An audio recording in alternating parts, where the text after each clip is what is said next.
Oi, you, look at me when I'm talking to you. That cut looks painful. I like pain. And what else do you like? Hot oil, vacuum attachments. Yup. Hey, which of you gorgeous guys will like an oil change, huh? Don't be stupid. She's going to buy it off. The moment I feel teeth, you feel lead. Well, what are you waiting for? I'm gonna need a microscope and Twizzler. It's like ah, you know, you're really gonna have to stop this. You're getting me hot. Freeze! What? That was a complicated one, Oh, God, yes. but it was a good scene. We made it. Oh, hello, everybody, and welcome for another episode. I am your host, Robert. I am Tag Boy Chaos. And I am Jet Ray. Jet Ray. Jet Ray from Down Under, where the kangaroo warriors come from. Are you going to do the dance? So, God, I Ray, can't remember that. for our patrons only, shows your kangaroo tail. Oh, wow. We're going there already. Didn't take long this time. I'll edit it like in those hentai, so it's gonna be all pixelated. Uh-huh. You know, it's quite painful when they pixelate you. I don't like it. This is the part where Robert goes, moving on. So, what have you been watching? There you go. I'll move it on. Thank you. I appreciate You want me to just tell you Robert parts and then go to mine? Surprise us, Robert. Surprise us. I've been watching Star Trek with my wife. Well, I'm actually really excited because we're watching from the Deep Space Nine's perspective, the beginning of the Cardassian War. So it's really cool because this is one of the things that I was trying to explain to my wife, where I had to like find video clips when we were watching previous episodes. So now we're actually in the nitty gritty, which you can actually see everything from the very beginning, and she's actually understanding everything. And of course, Ahsoka. My God, Ahsoka! What a show! It's amazing. I need to catch In up. other words, behind you. they don't find any other way to watch it. Back and forward, forward and back, randomly. Next Well- time, when they finish watching it back and forth, then all the others, they're gonna put all the episodes in a little piece of paper in a hat, and then just pick one and watch that one. Well, Like a lottery. she already told me she wants to watch it again in timeline order. Oh my God. We haven't finished yet, right? We still have to go through, Voyager. So yeah, there it goes. I created Monster. The vacuum couple, because they're both suckers for it. In the meantime, I'm watching One Piece. Oh god, Is that a sci-fi? No. thankfully, it's just a bunch of bullshit of pirates flying on Well, ships. it could be sci-fi. It was like the anime version of Popeye. From a certain point of view. With flying ships. Yeah. I don't think Popeye had a flying ship. Okay, so I guess Well, we can move imagine on. that spinach is really just bad acid. Then you're gonna have a lot of flying shit. Speaking of flying ships, because segways are fun. I'm just planning to go back and rewatch the anime for this, but it's trapped in a dating sim. Life is rough for mobs. Oh, we got to cover that. Yeah, we do got to cover that. But I've been reading the light novels, and I just finished everything that's been translated into English. And it is a sci-fi. It is actually on another planet, and there's spaceships and all sorts of things. But there's also magic. Bubble suits. So, yeah, robot suits and stuff. So yeah, there's plenty of sci-fi elements, but it's really interesting in that the world is based on an otome game from Japan that the guy gets reincarnated into, and a bunch of other people do as well. So it's got that sort of, people getting together who have been reincarnated and have sort of a Japanese mindset, but they're in a feudal world which has magic and technology. And and it's really well blended. The mix is really enjoyable, and that's why I've burnt through 10 volumes of the light novel in about a week. Oh, That's been really fun. Like I just I can't get enough of it. And I actually introduced the anime to Doc Joe, and he mainlined it. He said, "I love the snark between the AI and the main character, because there's AIs in this as well." Oh, so, I love that character. Oh my god, I love that character. Luxian. Yeah. Luxian, yeah. But it's not in the anime, but there's more AIs that show up later on. Awesome. And some that are on the other side, like protagonists, antagonists. Sorry. So yeah, I mean it's a great story. I've really enjoyed it, and they sort of just got to the eve of a big war, and I'm like, I need the next book. I got to find out what happens. So yeah, you know that it's a good story when you're dying to find out what happens next. It's like there's no more books. Yeah, that is the bad thing about it. That's what happened to me when I was reading John Carter. I was like, oh, I have enough books. I'm going to enjoy this thing. It was 12 books. Yes, 12 books, not 11. 11. And I got to the final book, and I was like, oh, man, it's really over. So, yeah, that's once the story is 11, 11. I mean, I don't mind. Like, there's a new anime that's just started up. I had no idea that this light novel series was getting an anime. It's called My Daughter Left the Nest and Came Back an S-Rank Adventurer, and it's not sci-fi. It's full on fantasy. It's not even isekai. It's just fantasy. And I just finished the last light novel, and it was a complete story. Like, it was finished. And finished in English, so you could get to the end of it. And it was sad that it was over, but they wrapped it up really well. I was really impressed. So while it was, sad that the story was over, I experienced the entire story. So it's sort of bad but good, because you actually know what happens in the end. But a lot of these, like, you're either still waiting for them to translate the later volumes or what have you, and it's just like, oh, I want to know what happens next. Yeah. So, what have you been watching, Captain Chaos? You watching a lot of Star Trek too? No, thank God. He's been off for a brain scan, haven't he? Yep, I watched Brain Scan actually, which I never watched before. It was a good watch, bro. Nice. And I also went down the rabbit hole of Prometheus, and then Alien, and then Aliens. Nice. Prometheus, otherwise known as Stupid in Space.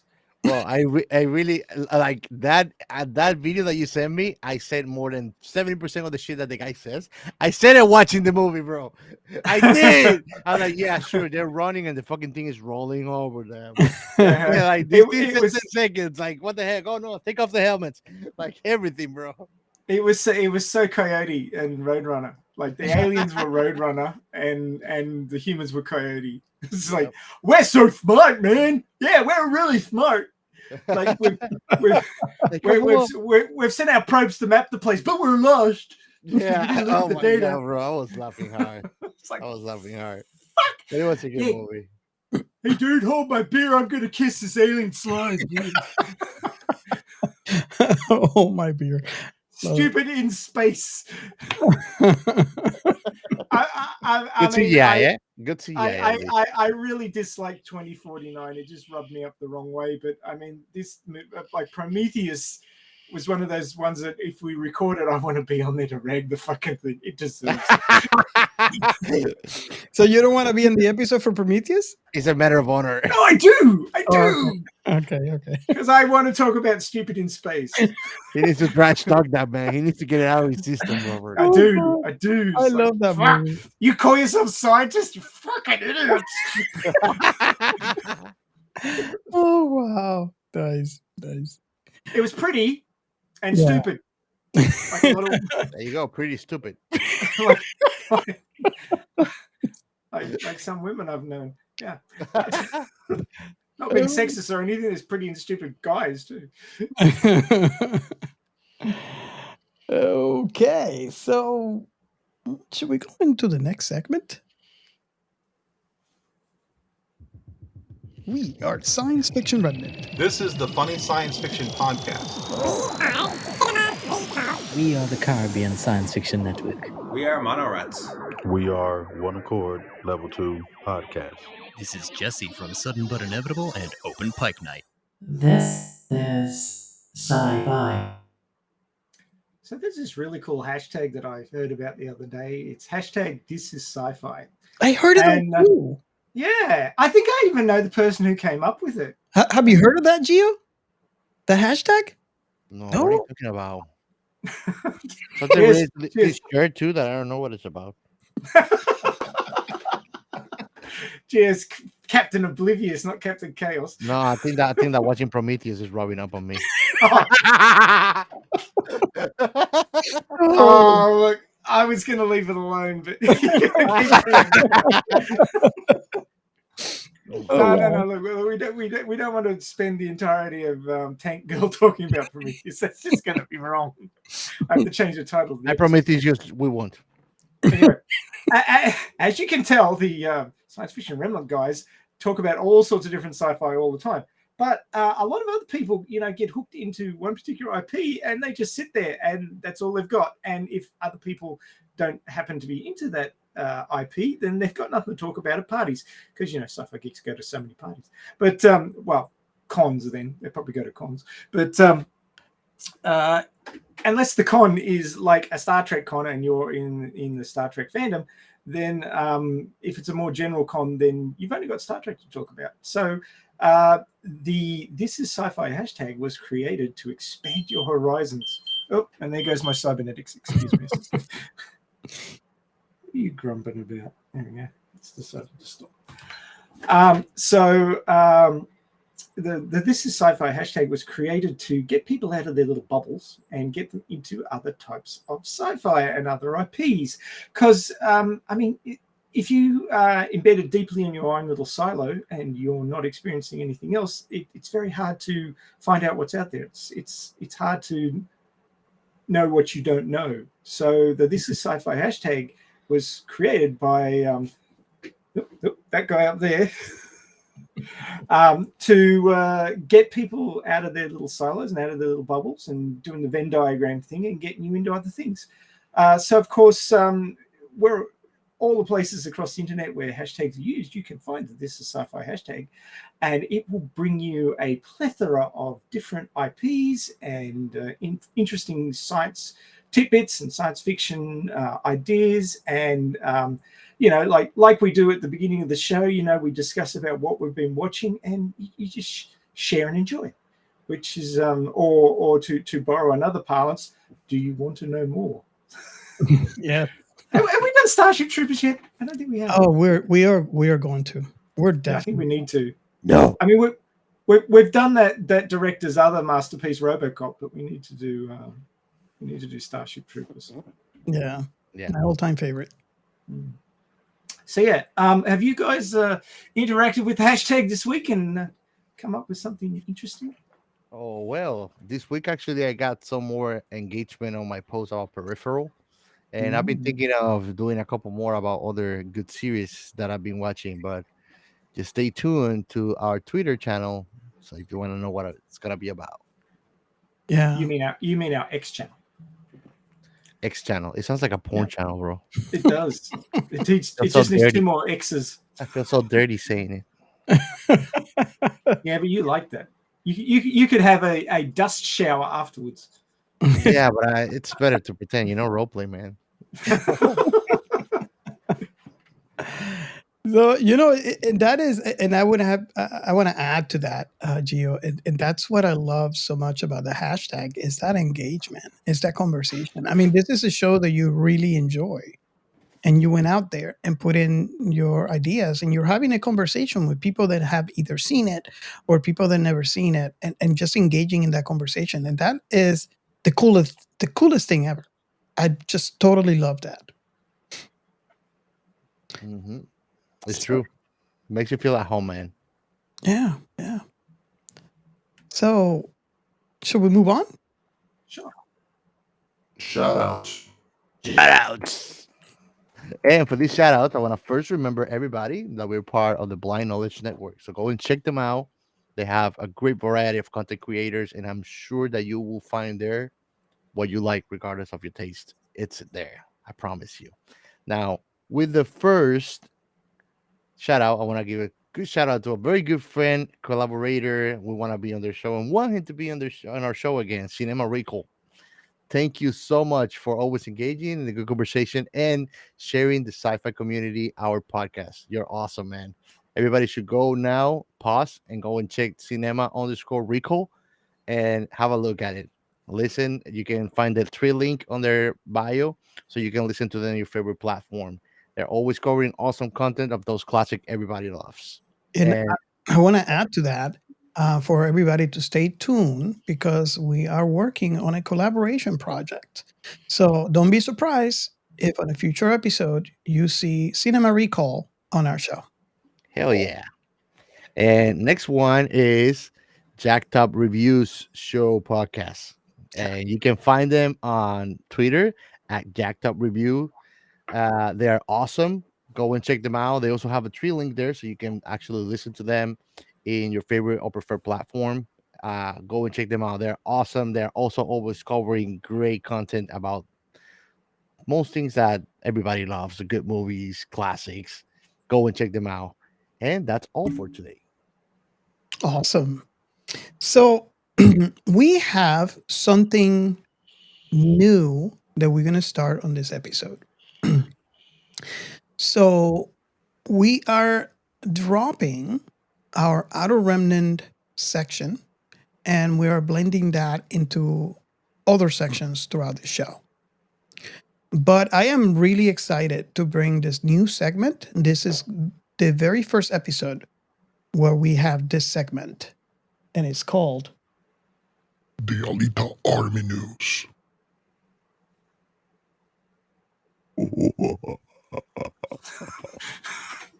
Did you guys suddenly drink like 12 bottles of bourbon and smoke 6 packs of cigarettes or something? Just smoked like 6 packs of cigarettes. I'm on my way, man. I'm on my way. So Robert's doing the drinking and Gio's doing the smoking. I see how this works. Yep. He's got the livers and I got the lungs. You keep this up, and Robert's going to need a cybernetic liver, and Gio's going to need cybernetic lungs. we gotta help you, man. We're doing all the drinking and smoking for you. Yeah, well, you are. Now that you mentioned cybernetic drink, one of the first times that Robert and I hang out here when I came to the United States, after me drinking back to back, what was it, Robert? Like 12 shots of Jägermeister? Yes. 12 shots. It literally sat me, like I was standing up and it sat me down. I still have the bottle. But not that. After that, this dude prepares a blue drink from, guess where? Star Trek. Romulan ale. Yeah, that's when we got fucked up. I have actually run a role-playing game based around Hitchhiker's Guide to the Galaxy, but it was actually Hitchhiker's Guide to the Best and Worst of British Science Fiction. So I was blending in Doctor Who and the one with Cat in it. What's that? I can't think of the name of it right now. But anyway, a whole bunch of British science fiction shows. And while we were playing it, one of the guys was mixing Pan-Galactic Gargle Blasters. Ooh. Yeah, nobody drove home. You bet. It was not. I stayed sober because I was running the game, but oh my God, my players were off their faces. It was hugely amusing for me. Intergalactic ship face. Yeah, that's right. So being slapped by a slice of lemon wrapped around a large gold brick. Oh God. So what do we have for the Alita Army news?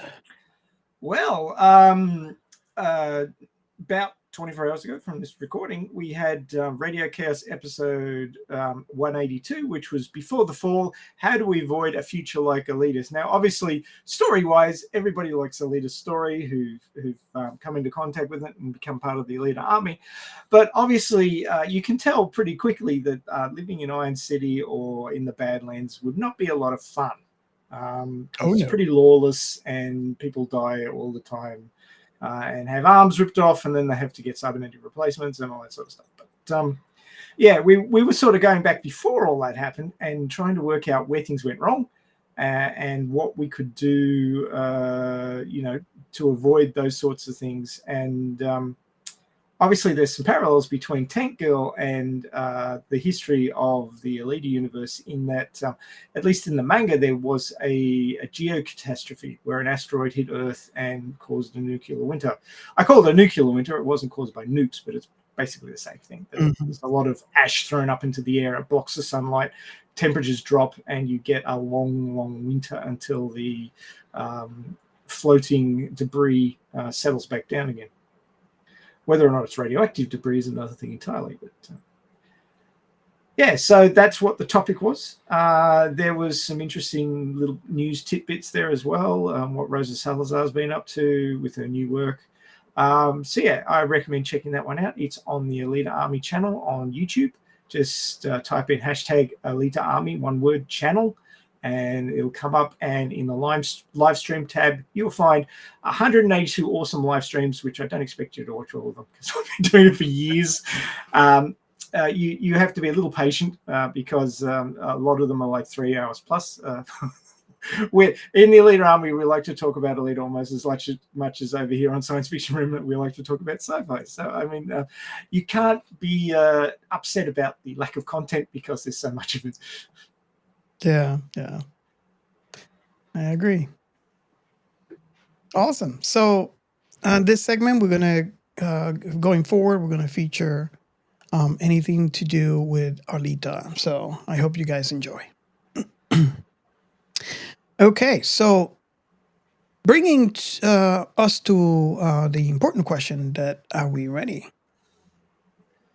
Well, I would recommend that if the listeners haven't gone and watched this movie yet, it's not particularly long, it's an hour and a half, and it's a whole lot of fun. So rather than spoil, go watch it.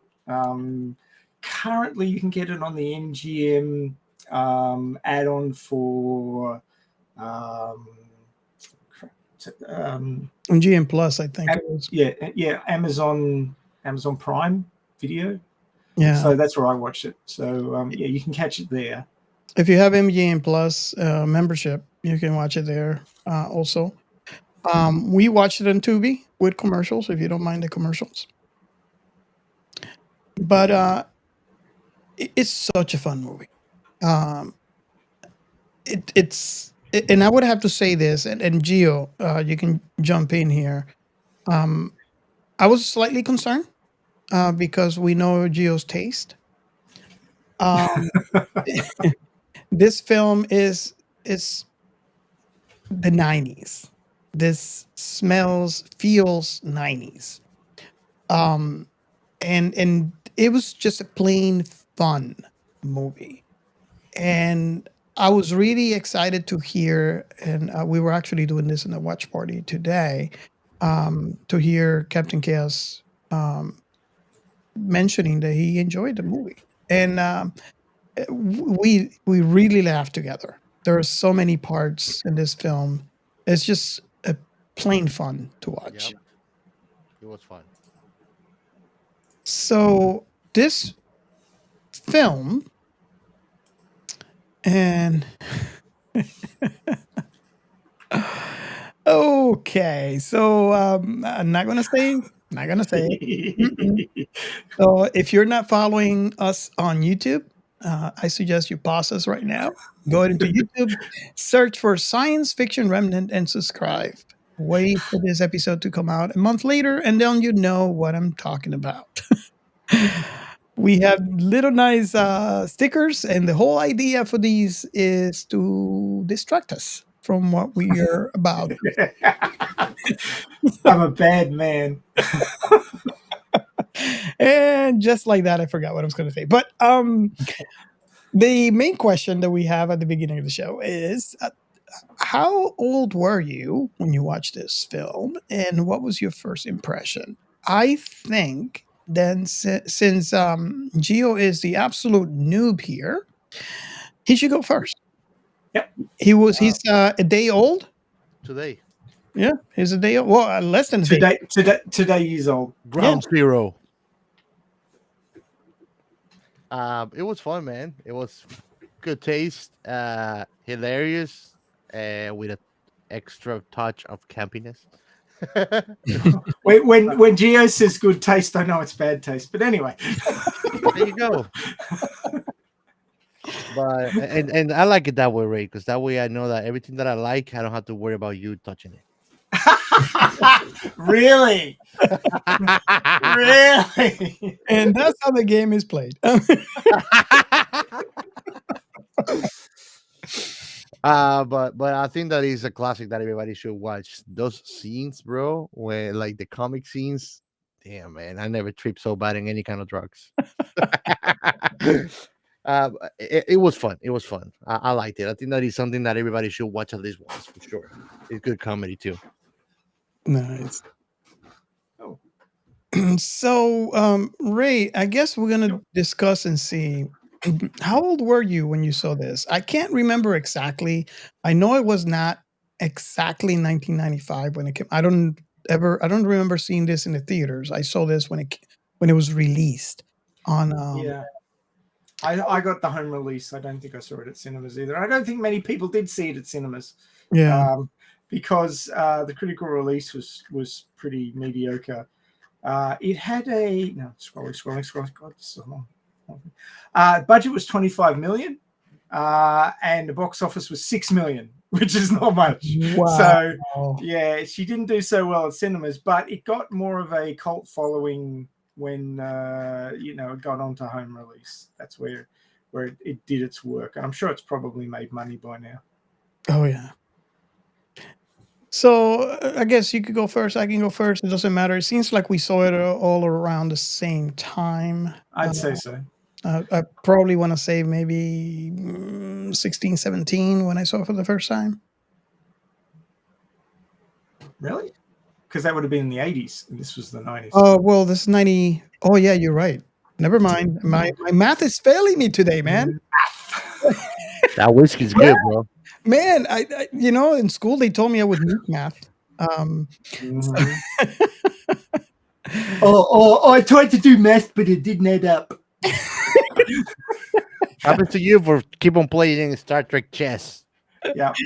Well, let's do math with a calculator, okay? So, if this movie came out, You're just typing boobs, aren't you? Turning up the.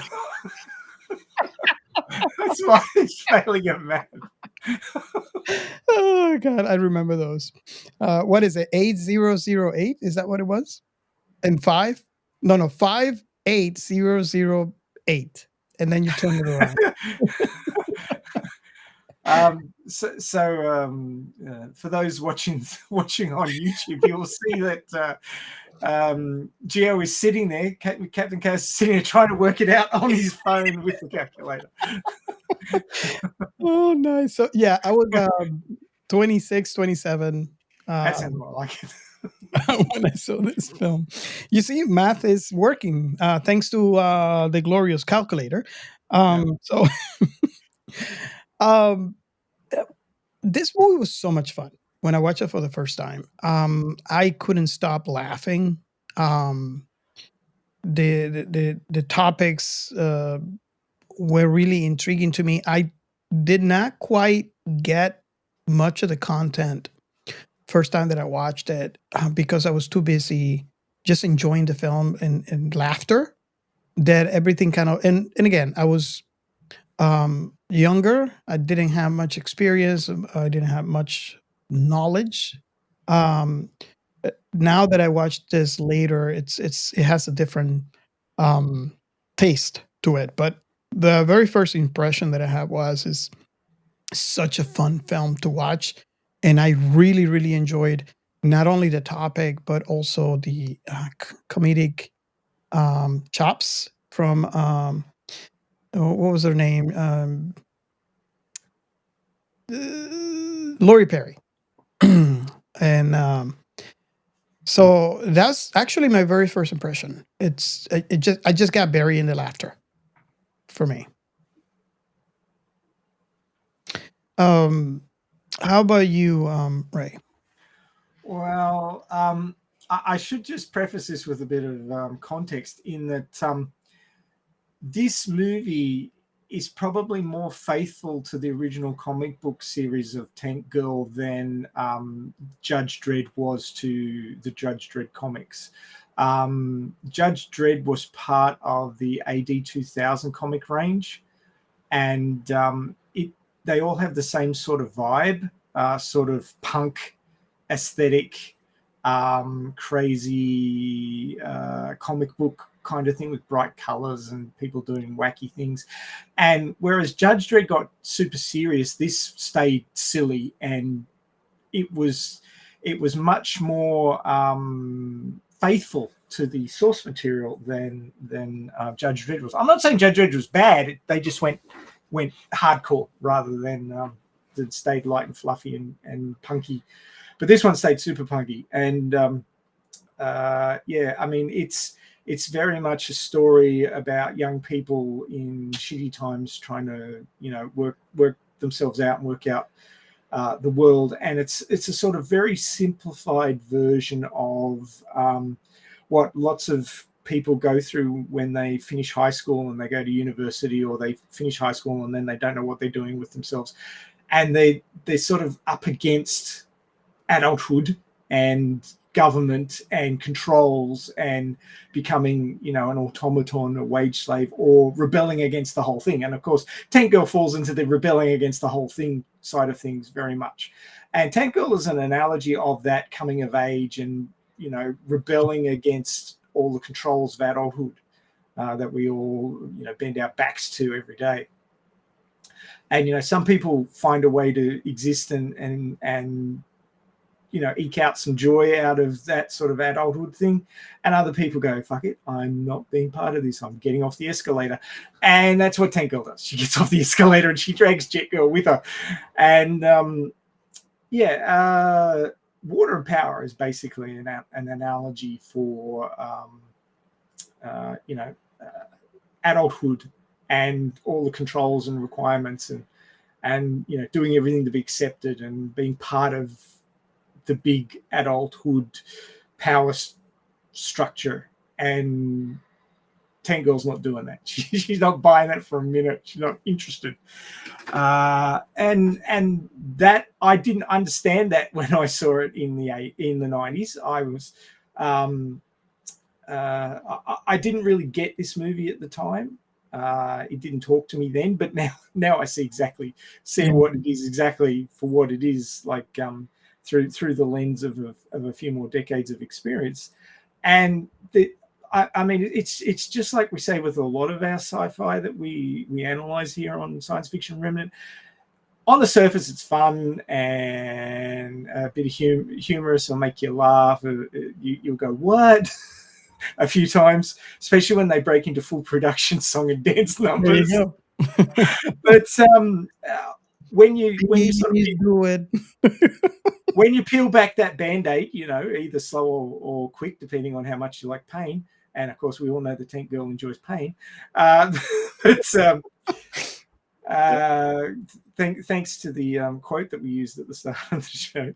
But when you peel back that band-aid and have a look at the mess underneath, you do realize that there's quite a bit of depth to this story in the themes that it's utilizing, like the rippers and acceptance, and how people react to acceptance, and all the different rippers' reactions, and the dumb one, the smart one, the one who's trying to be cool, the one who was a police officer, and all that sort of stuff. So I mean, there is actually a lot to take in if you want to look under the band-aid. But if you just push the band-aid back down and just have a bit of fun, then it's just a bit of fun. So you can choose how deep you want to go with this movie, but it does have some depth. So I thought I'd just mention that at this juncture.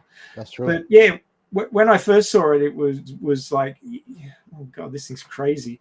And Gio's right. They I mean, only had a $25 million budget, which is like the lunch money on most movies these days. A lot more now too with inflation compared to those times. Yeah, but even if it doubled 50 million, that's still nothing for a movie these days. Yeah. I mean, it doesn't have CGI. I say it doesn't have CGI, but there's a few shots of things flying, but they may have been Hey, there's a practical. bulletproof parachute. What more do you want? Yeah. Okay. Well, Oh, what else could you want? Try barrel surfing a tank. there you go. There you go. Hey, this movie has it all. It sure does. And it wasn't shown in the live action part of the movie, but in the sort of the punkifying the tank and the aircraft comic section. It was actually shown that they had a human brain in a bottle, which they connected to the tank, which is why the tank could drive around by itself. Let me talk about that for a minute. Okay. And I actually mentioned to Gio when we were watching today, and he's probably wondering why I'm mentioning, because I still haven't given No, any context. that was Major Kusanagi before she did Ghost in the Shell. I keep on telling him, pay attention to this scene, and then I never said anything after that. So he's probably wondering why the No, heck. I know, bro. It's like, oops, surprise is coming. I mean, surprise. when I Of course, watched I cut off as soon as you said that. when I watched this film for the first time, and let me know if you agree with if this happened to you, Ray, or not. Um, I honestly thought that she somehow had the brain of the bull that was her pet, and attached it to the tank. Could have been the So bull. now there's something that bugs me. At the scene when they were in Wet and Wild, they see the rain lady. Great TV show. All of a sudden, after they meet the lady, they cut into this montage. This is the montage where we see her getting the brain. Is it possible that the brain of the tank is not the animal, but the rain lady? Because later on, when they're looking for the entrance to the Ripper's hideout, she keeps on saying, "Okay, the rain lady said is in between the two rocks." Did she mention that early on? And it was too suspicious that they had a human brain right after they met that lady. Mm.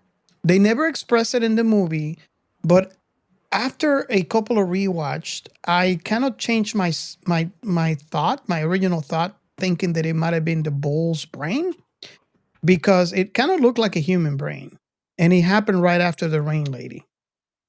What do you think? And Gio, you can jump into that too, because I kind of the reason why I mentioned it to you, Gio, at the point at that part is because I've seen this movie so many times, and that scene happens way too fast. So Mhm. if you blink it, you miss it. So that's why I pointed it out. I think it's the bull for sure. I will venture to guess, but there's no really way to tell. They don't really give you much more away than that. Yeah, and of course I also googled it. There's some people that agree with me that it was the rain lady, saying that these are not nice people.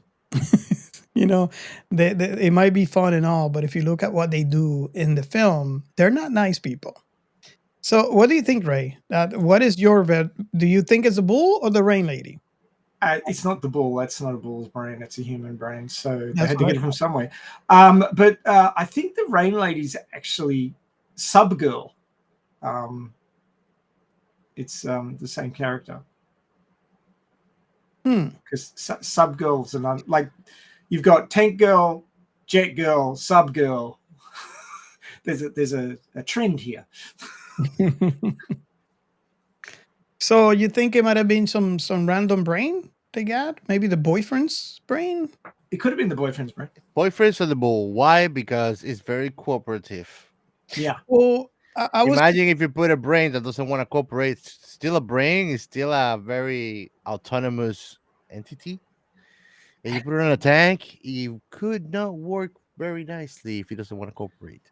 well. The reason why I get hung up is it doesn't. It looks like a human brain.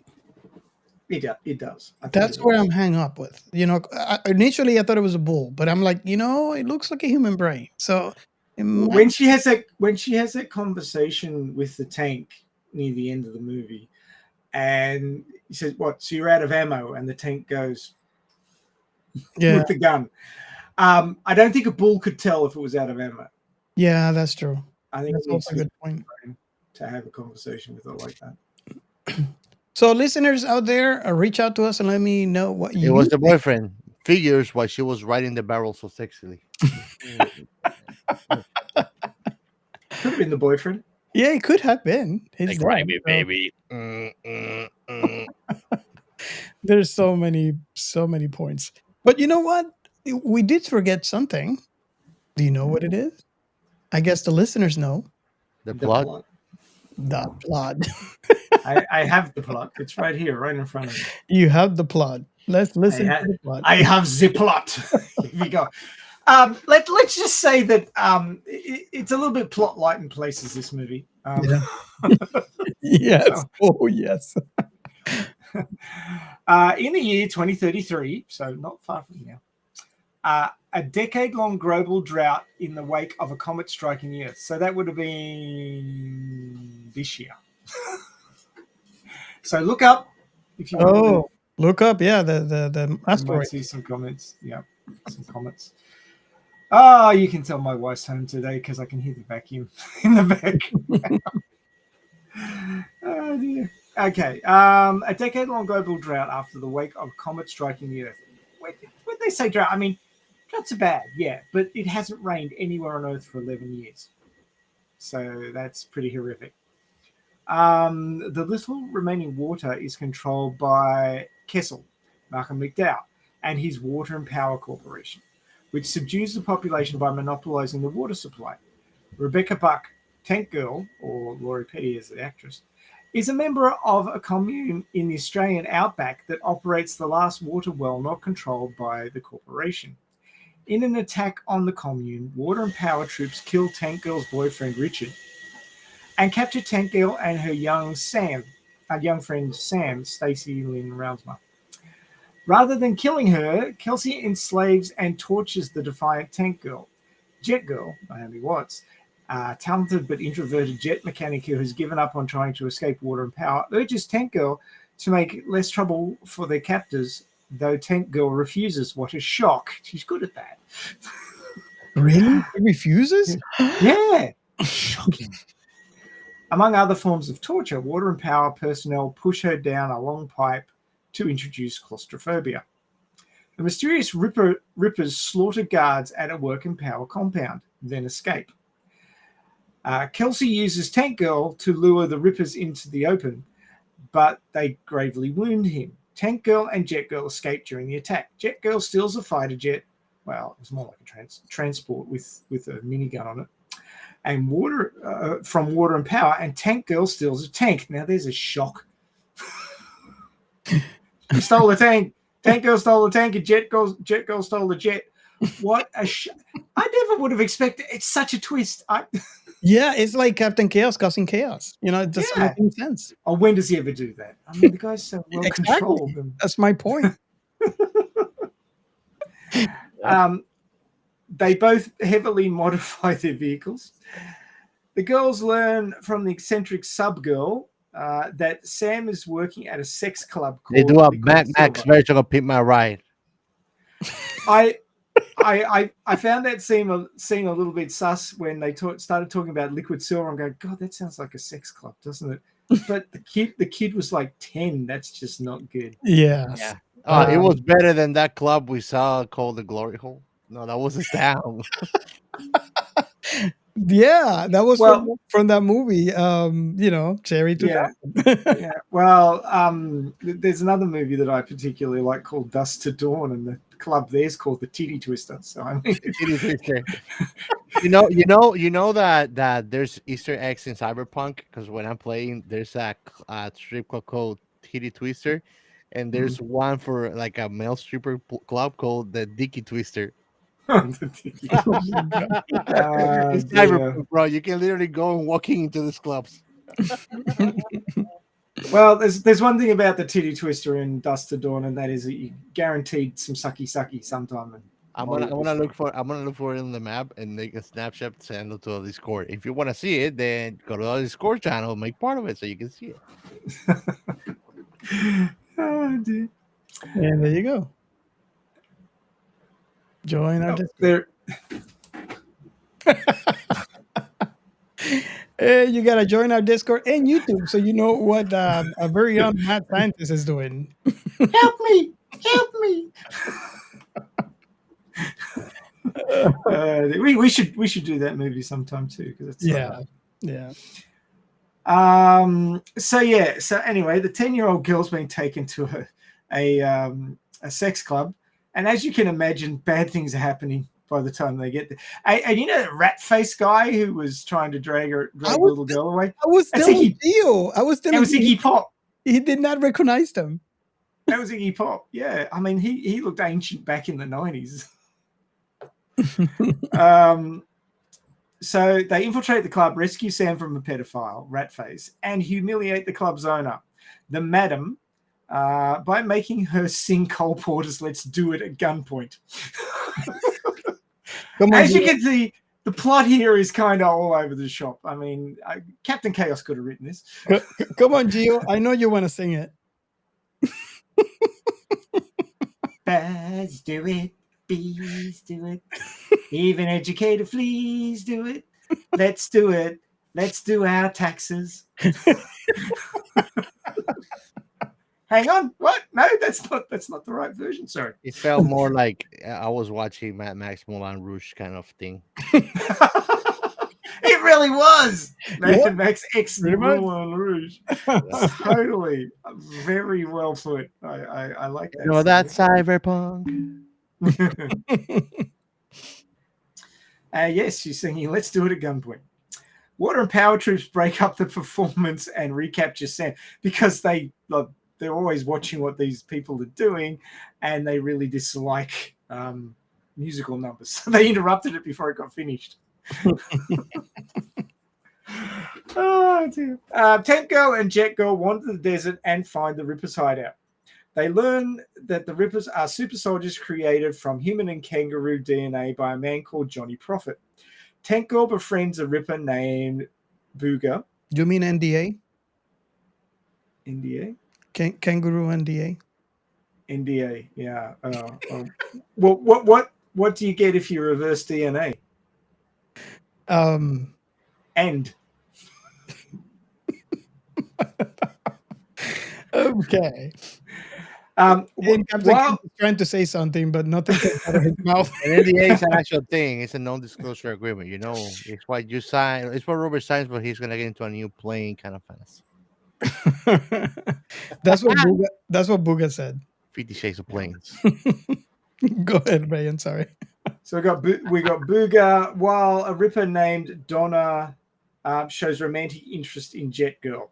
Despite the objections of Ripper T-Saint, who was Ice-T, the rapper, who was suspicious of the girls, the Ripper's leader, DT, sends the pair out to capture a shipment of weapons. The girl, he sent them out to find out if there was actually weapons in the shipment, and then told them, if you want to be part of us, you have to capture the shipment. So they went, fine, okay, we'll do that. The girls bring the weapon crates back. They skipped the whole scene of the barrel surfing the tank and trying to steal the truck and finding out it had no brakes and the semi drive section going over the edge of a cliff into a city which was in a ravine, like a lost city. And I was like, how'd that get down there? Tank Girl's very random, so there's no explanations for anything really. Kind of like the watermelon in that other movie. Remember which one was that? Booker with Banzai. Oh, the watermelon. Right. Yes, the watermelon joke. Right. I remember now. Okay. The girls bring the weapon crates back, though most of them are empty. Well, they're not empty. They're full of sand. After finding Johnny Prophet dead in one of the containers, the girls and the Rippers realize that Water and Power has rickrolled them. The girls and the Rippers sneak into Water and Power where they ambush Kesley, whose body has been reconstructed by the cybernetic surgeon Chi-Sai, reveals that Tank Girl has unknowingly been bugged the entire time. DT sacrifices himself, damaging a generator, and in the darkness, the Rippers turn the tide of the battle. Jet Girl kills Sergeant Small, who was the one who was always sexually harassing her. Kelsey reveals that Sam is in the pipe and her life is endangered by rising water. Tank Girl kills Kelsey, then pulls Sam out of the pipe. Now, they completely left out the fact that Chi-Sai cuts Kelsey's head off in an earlier scene, and he ends up with a holographic head, which is, I don't understand why. There's just like, take some drugs and watch this, and it'll make more sense to you. There wasn't need to. I think that there wasn't need for that. But yeah, so he had a cybernetic head. She goes to punch him and just goes through his head. She's like, "You can't harm me because I don't have a head." It's like, really, bang. And that's why the the water bottle hurt him because tipped the water on him and short-circuited him. I guess he had the brain transplanted into his body or something. I think that was some kind of Cherry 2000 kind of thing, But one thing is for certain, Gio was going through the same thing I was going through when I saw this film for the first time, because they keep on showing Kelsey after that operation, but not showing his face, and you're like, I want to see how he looks like. And Gio actually commented, "It's like, man, you had the same question that I had, because every time they show him, they don't show his face, and they don't show his face, and they keep on killing me." Yeah, so they're winding you up to think, oh, his face must be terrible because of what the doctor did, because he was wearing a face mask. His face wasn't terrible, really. There wasn't face at all. and then he turns around, he looks exactly the same, and everybody's like, ah. But then we find out he has a holographic head. No. Then he talks like the little girl. You're like, huh? So Tank Girl kills Kelsey and pulls Sam out of the pipe. The film ends with an animated sequence showing water starting to flow freely. Tank Girl drives down rapids, pulling Bolga behind her on water skis, then takes them over a waterfall shouting for joy. Roll credits. Nice. So yeah, it's a bit bonkers. Just be aware. Yes. One of the things that I want to add to this, and I wonder if you guys agree with this or not. The use. Well, before I go into what I was going to say, for all of you out there who are not familiar, this movie is based on a Tank Girl is actually a British comic book series. It was created by Alan Martin and Jamie Hewlett in 1988 for the British comic magazine Deadline. And one of the things that I enjoy, and this is obviously 1988, yeah, it ran multiple years. But one of the things that I really enjoy about the film is, aside from the comedy, is the fact, and if you're watching our YouTube channel, which if you are not, what are you waiting for? Just go into YouTube, type in Science Fiction Remnant, or go to our website and click on the link. You can the use of the comic book artwork on the film was great. I really, really enjoy it. Not only because it's very similar, but because it's just as wonky as the film was. It's so cool. The artwork. And the second thing that I wanted to say about this, and I want to hear your comments on that, is the use of music. We do have actually, in addition to sound, the use of sound, which is, you have to on music. I mean, on films, but you have actually music, an actual soundtrack that is being used throughout the film. Um, and it's so cool. And this is just one of the example of any other movies that we have actually mentioned in our show how music is used in previous episodes that we have done here. This one is another example of how to use that music well to center the audience into the story. And it's clever because it's actually a song instead of a score. There's score obviously, but there's songs that are used in this film, and the way that they're used, they actually complement the story, complement the visuals that you're watching. And I really enjoy it. I actually have the soundtrack, and it's so 90s. It's so crazy. So on those two things, not sure what your opinion is. And I don't know if we should go with Captain Chaos first, since it's the um, 2 days year old when we watch this, and see if what you agree about the use of comic book art and the music.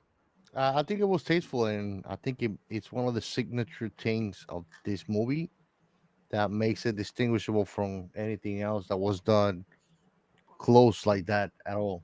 I don't think that there's many things that can be comparable to it. Is there? Well, we have covered a couple other movies that have done that. It's just Not like many, that.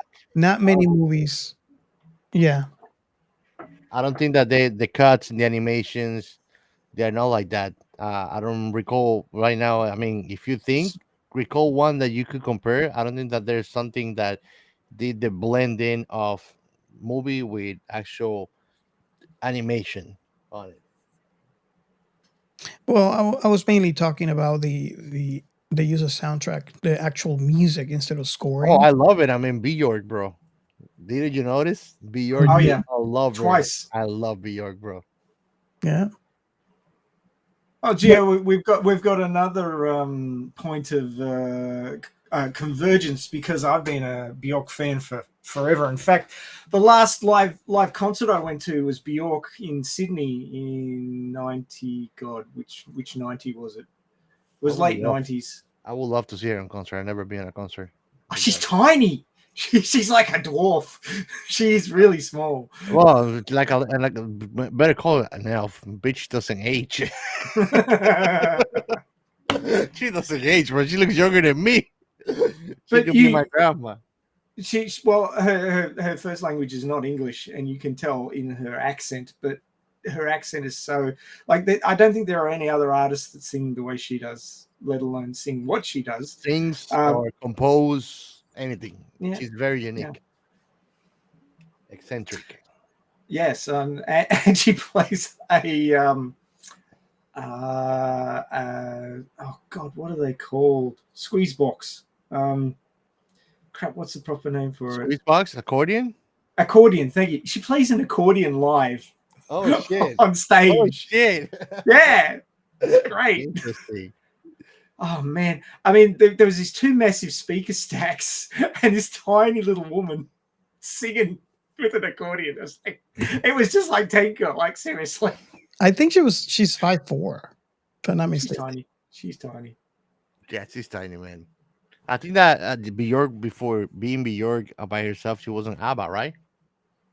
No, No. no, she wasn't. No, ABBA's from Sweden and Bjork's from Iceland. Yeah. So, Ray, what is your opinion on the question of the use of? Oh, I loved it. I loved it.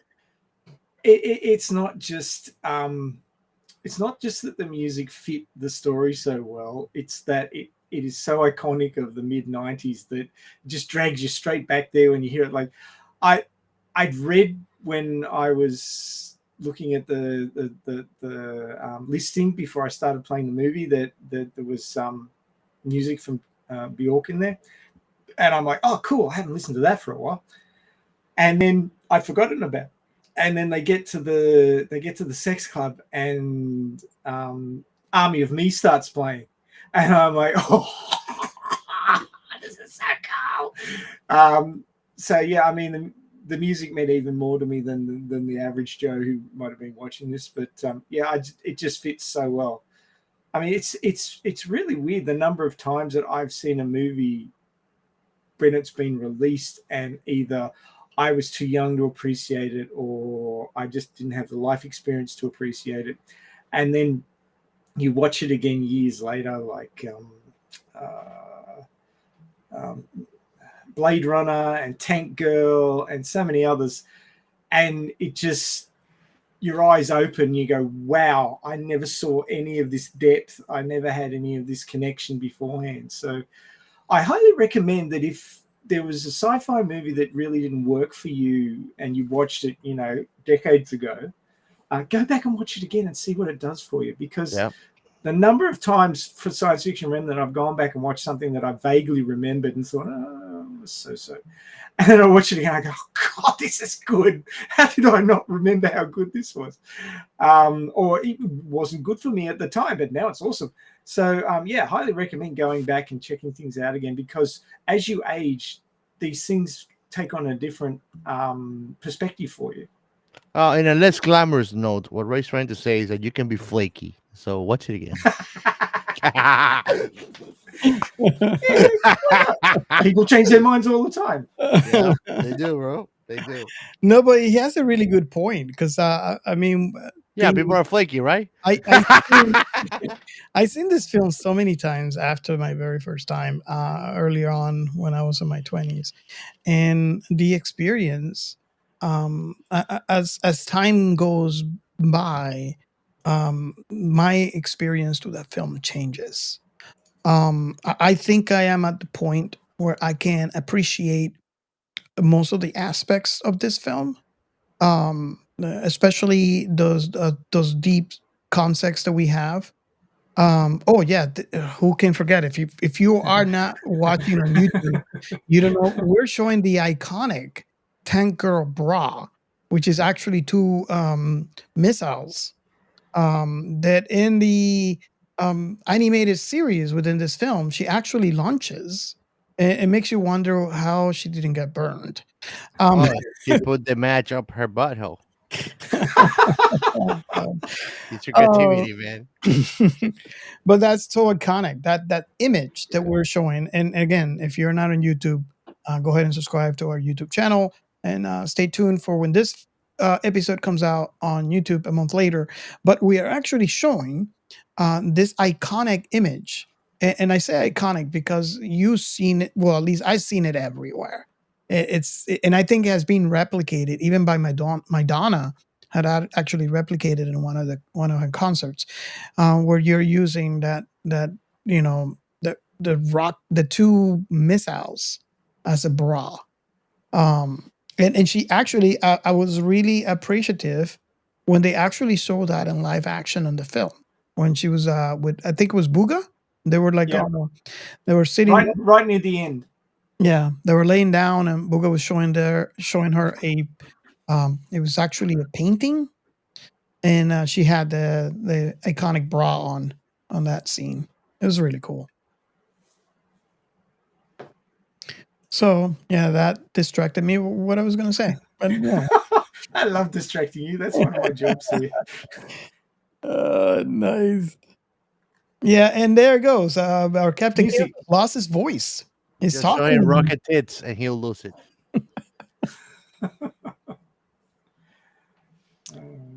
Oh wow. You were talking about music and how the music was. Yeah, the music and the animation style, it's very similar to what you see in the comic book, and I really appreciated that.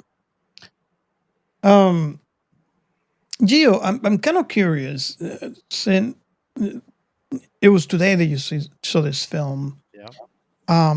What was something that you can point back to the film that actually called your attention firsthand? Like there's some sort of some. There must be some impression that you took Because as you said already, you haven't really seen any other film before they have used animation cuts in that manner. Considering that this is a '90s film, not sure how old were you when this movie released in 1995, but I was 6, not 5. you were 6.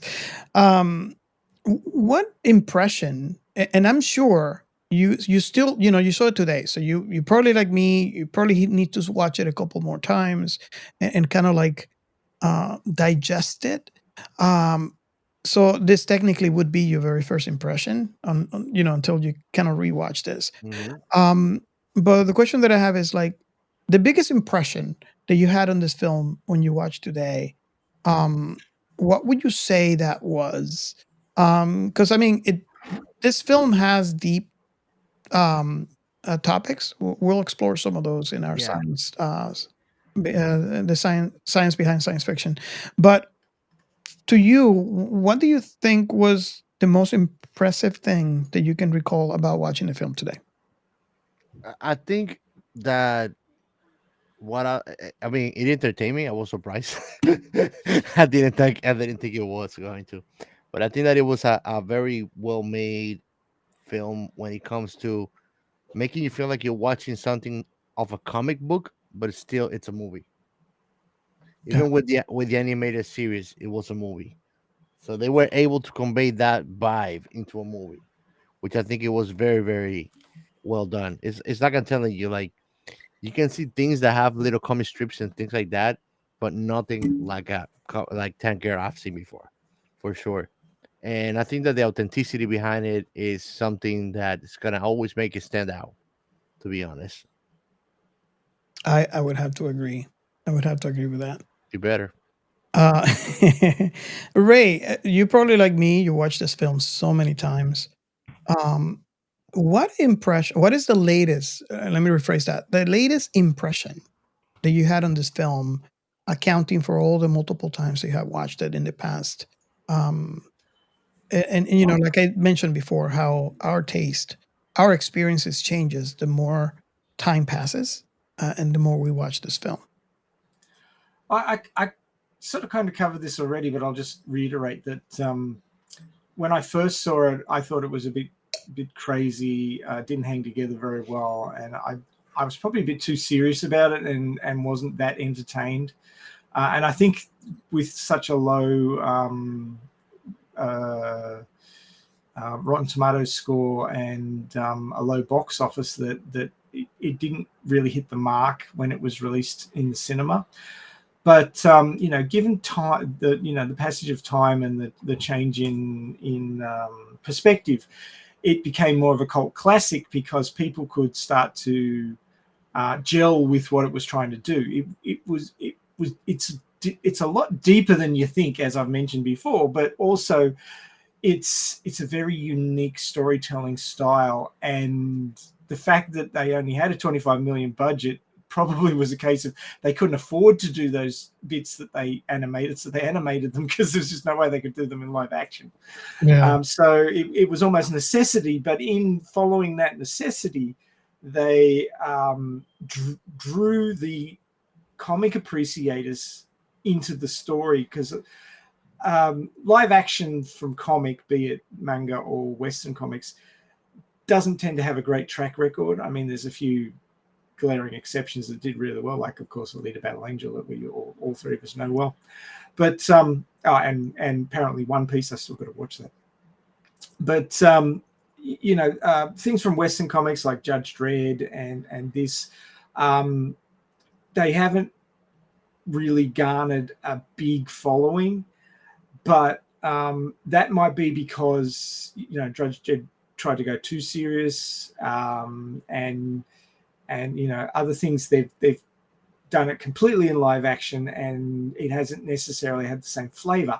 Whereas this movie is special because it's a melding of the two, rather than just converting it into live action and doing it all in live action. And now it may have been necessity because they didn't have the budget, Certainly, there's some cheap bits of this movie. During the last scenes, you can actually see the stage lights reflecting off the wires that people are wearing. So it's a bit cheesy and campy in that respect. Maybe they did that deliberately. Maybe they just left those in because they thought it kind of fit the pastiche really well. But I mean, this one is, rather than taking a comic and turning it into live action, it is a movie.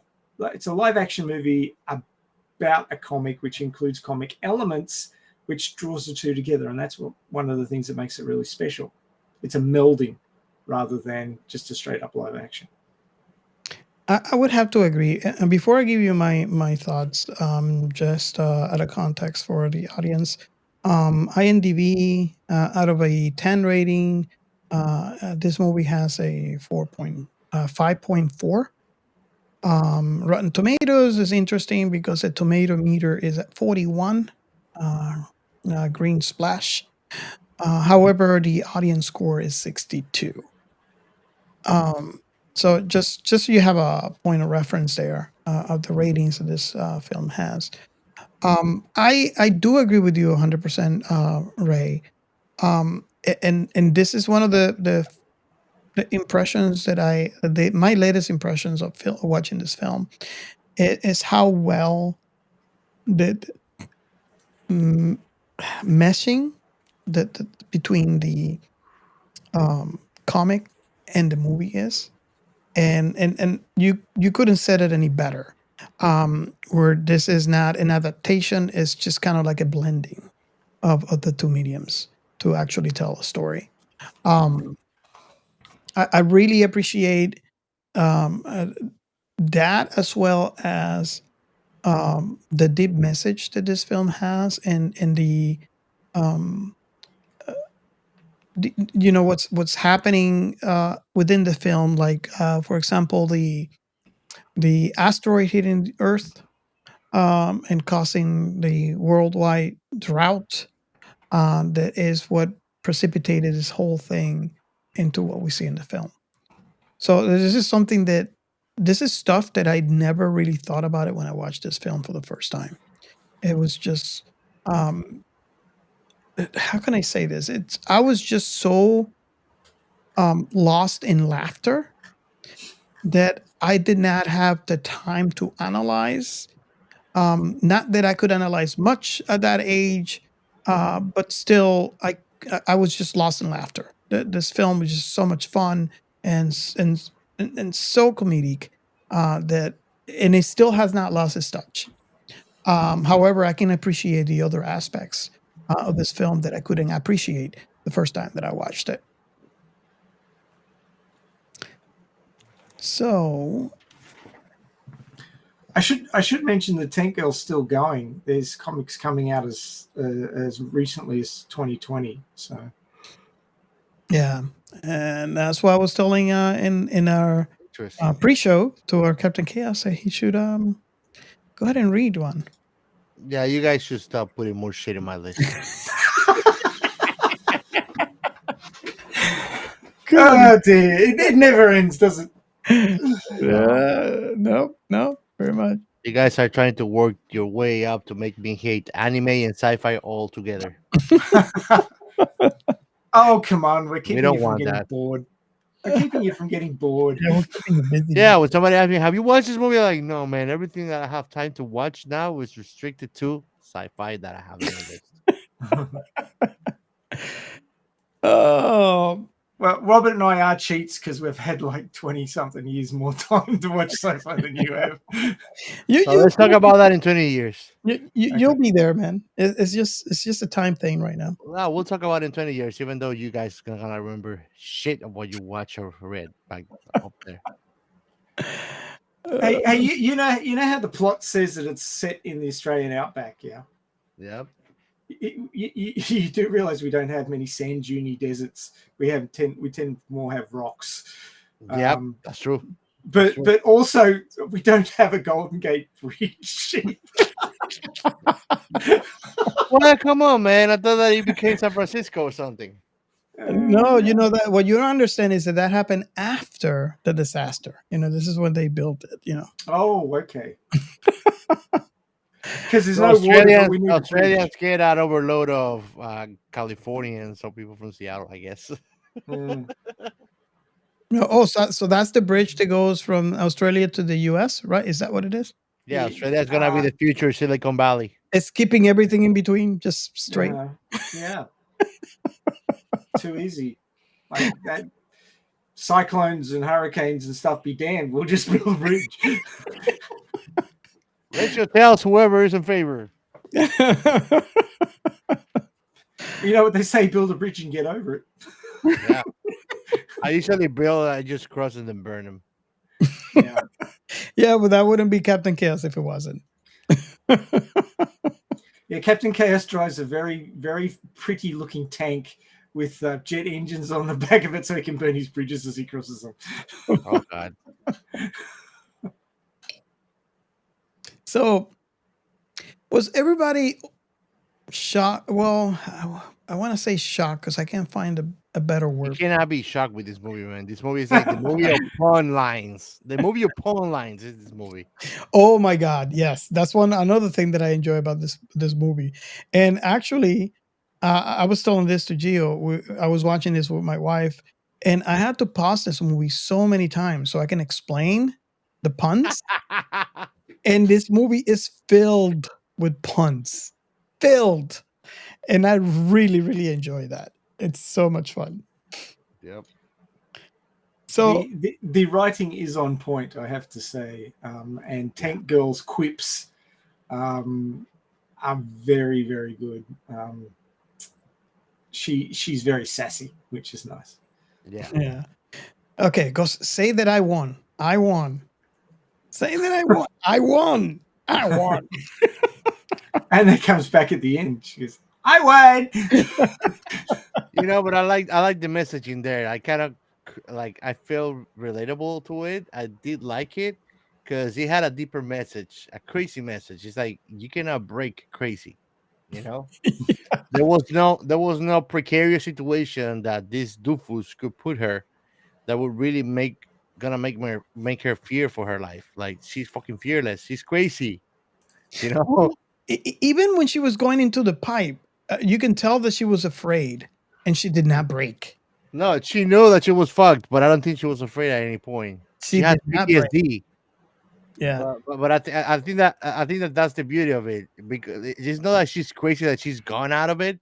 It's like she lacks the fear. I've been there, bro. That's the dangerous. The most dangerous thing you can do to a person is deprive them of fear, because once they don't know what fear is, they gotta put themselves in any stupid situation without remorse or second thought.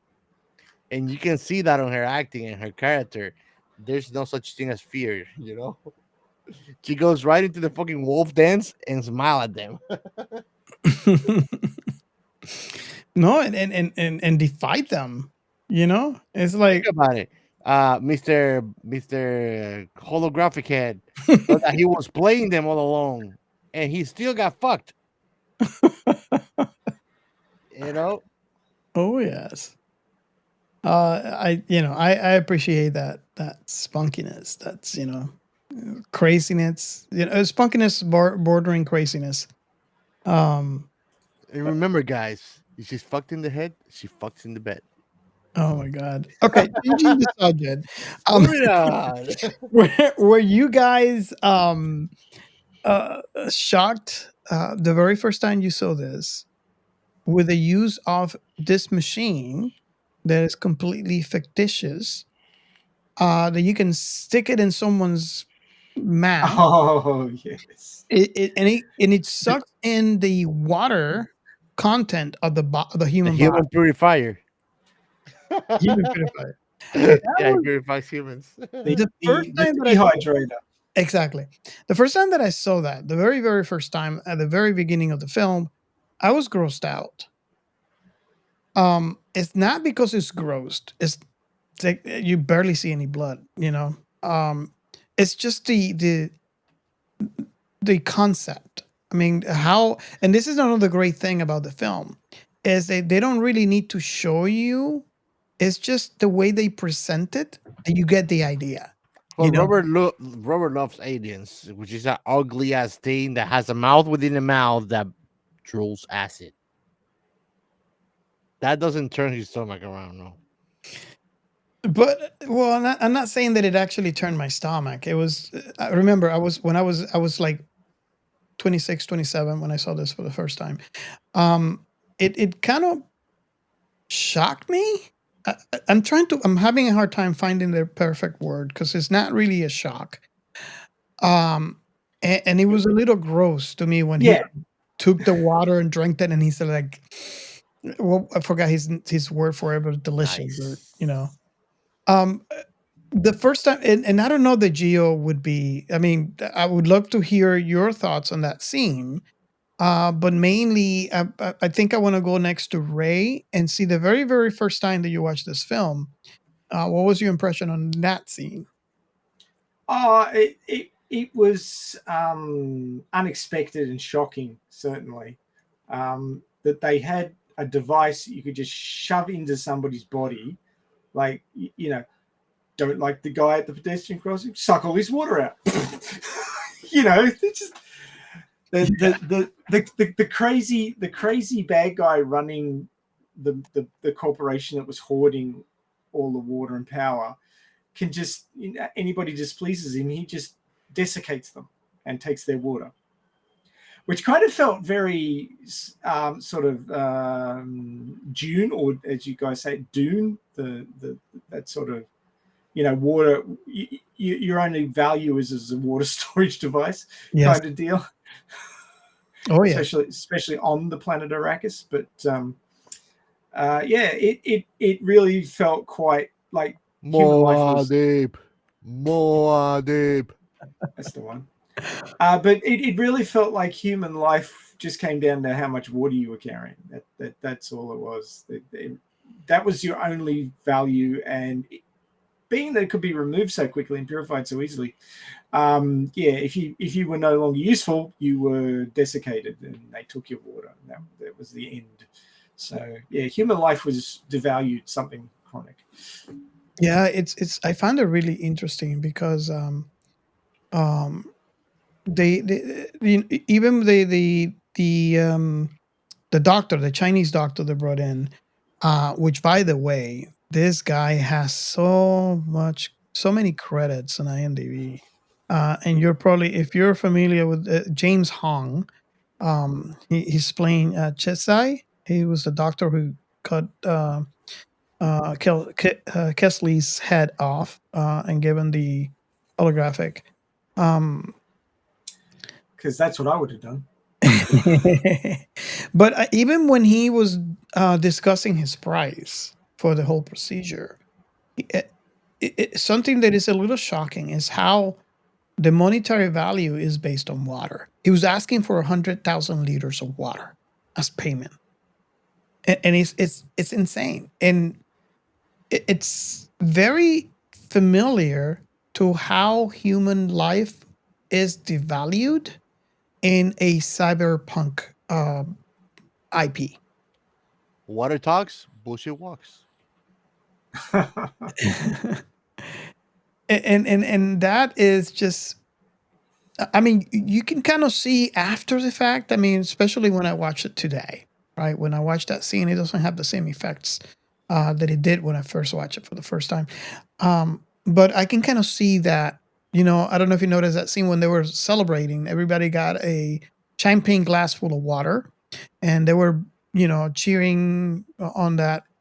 That commander, or I forgot his name now. Was it Sergeant Small? I forgot what his name. But the point is, he kind of chugs it down, and you can see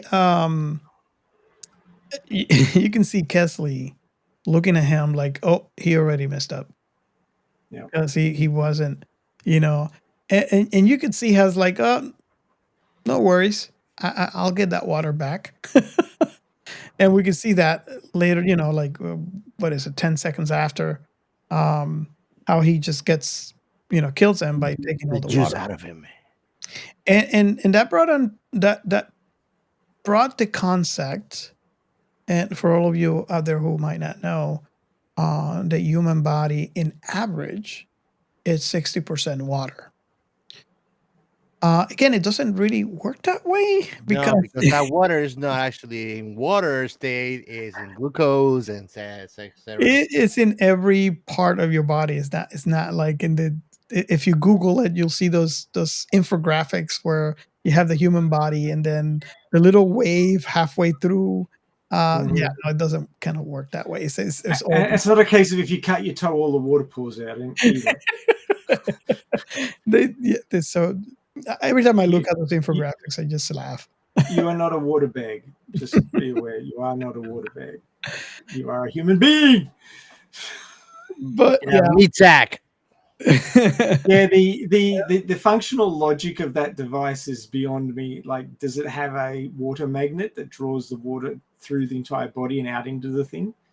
I mean, I could see them taking the water out of the interstitial fluid near the wound site and possibly out of the blood because, blood flows, so you could pull the water out of that. But the rest of the body would be like, nope, Exactly. not getting up my water. Not happening. Screw you. I mean, they kind of infer in the film that they're using the blood because on the first compartment on that machine, you can see the blood flowing and then converting into water.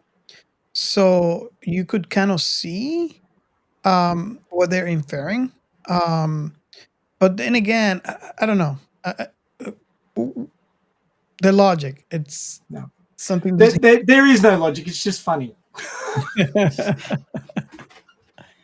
No, you can't pull, like, the more of something you pull out of an object, the harder it is to pull the rest out. You can't just draw it all out. Now, if you have supernatural things going on, then sure, there may be some sort of magical way that it's happening. But using a piece of tech to do it, nah, it wouldn't work like that. I mean, if you threw a human body into some sort of device, which then put it under hundreds of atmospheres of pressure or something and mulched it all up, and then you vaporized it so that the water turned to steam, and then you suck that off, that would work. Lightsaber. Or you used a lightsaber, yeah, blew them up. But the idea of having a handheld device that you can just shove into somebody's body and it'll suck all the water out, there's no logical basis. So don't fret, folks. That's not going to happen to you. Yeah, I just had to mention that because I can see where they were going with this. The concept of the human body is 60% water. So yeah, I can see how the writer of I would like to assume is the comic book might think, oh, it would probably be possible if you're able to isolate the water in a human body. So let's make a futuristic machine that can do that. That has no, but we don't know, and we actually have said that in previous films. Previous episodes about films that we have covered, where how we say that a technology that is far advanced is indistinguishable from magic. Yeah. So, yeah, I think most sci-fi stories like to play onto that. And it works. I mean, taking it for where it comes from. This film is obviously not a serious film, so why should science be serious? Okay, so I'm not sure unless you guys want to add anything to it. Not sure if we should move on to our last question, which is our last impression of the film. And for some reason, I want to pick up on Captain Chaos because he has seen it last. And the reason why I want to do that is because I don't want his opinion to be influenced by our answers. Because somehow he thinks that I can still be influenced. So you win? Is that what it is? I win. So, okay, now you can go get me a Pepsi. I don't have the poster here, bro. I have the enema here, though. For all of you out there who doesn't understand the reference, you might want to go and download our Cherry 2000 episode.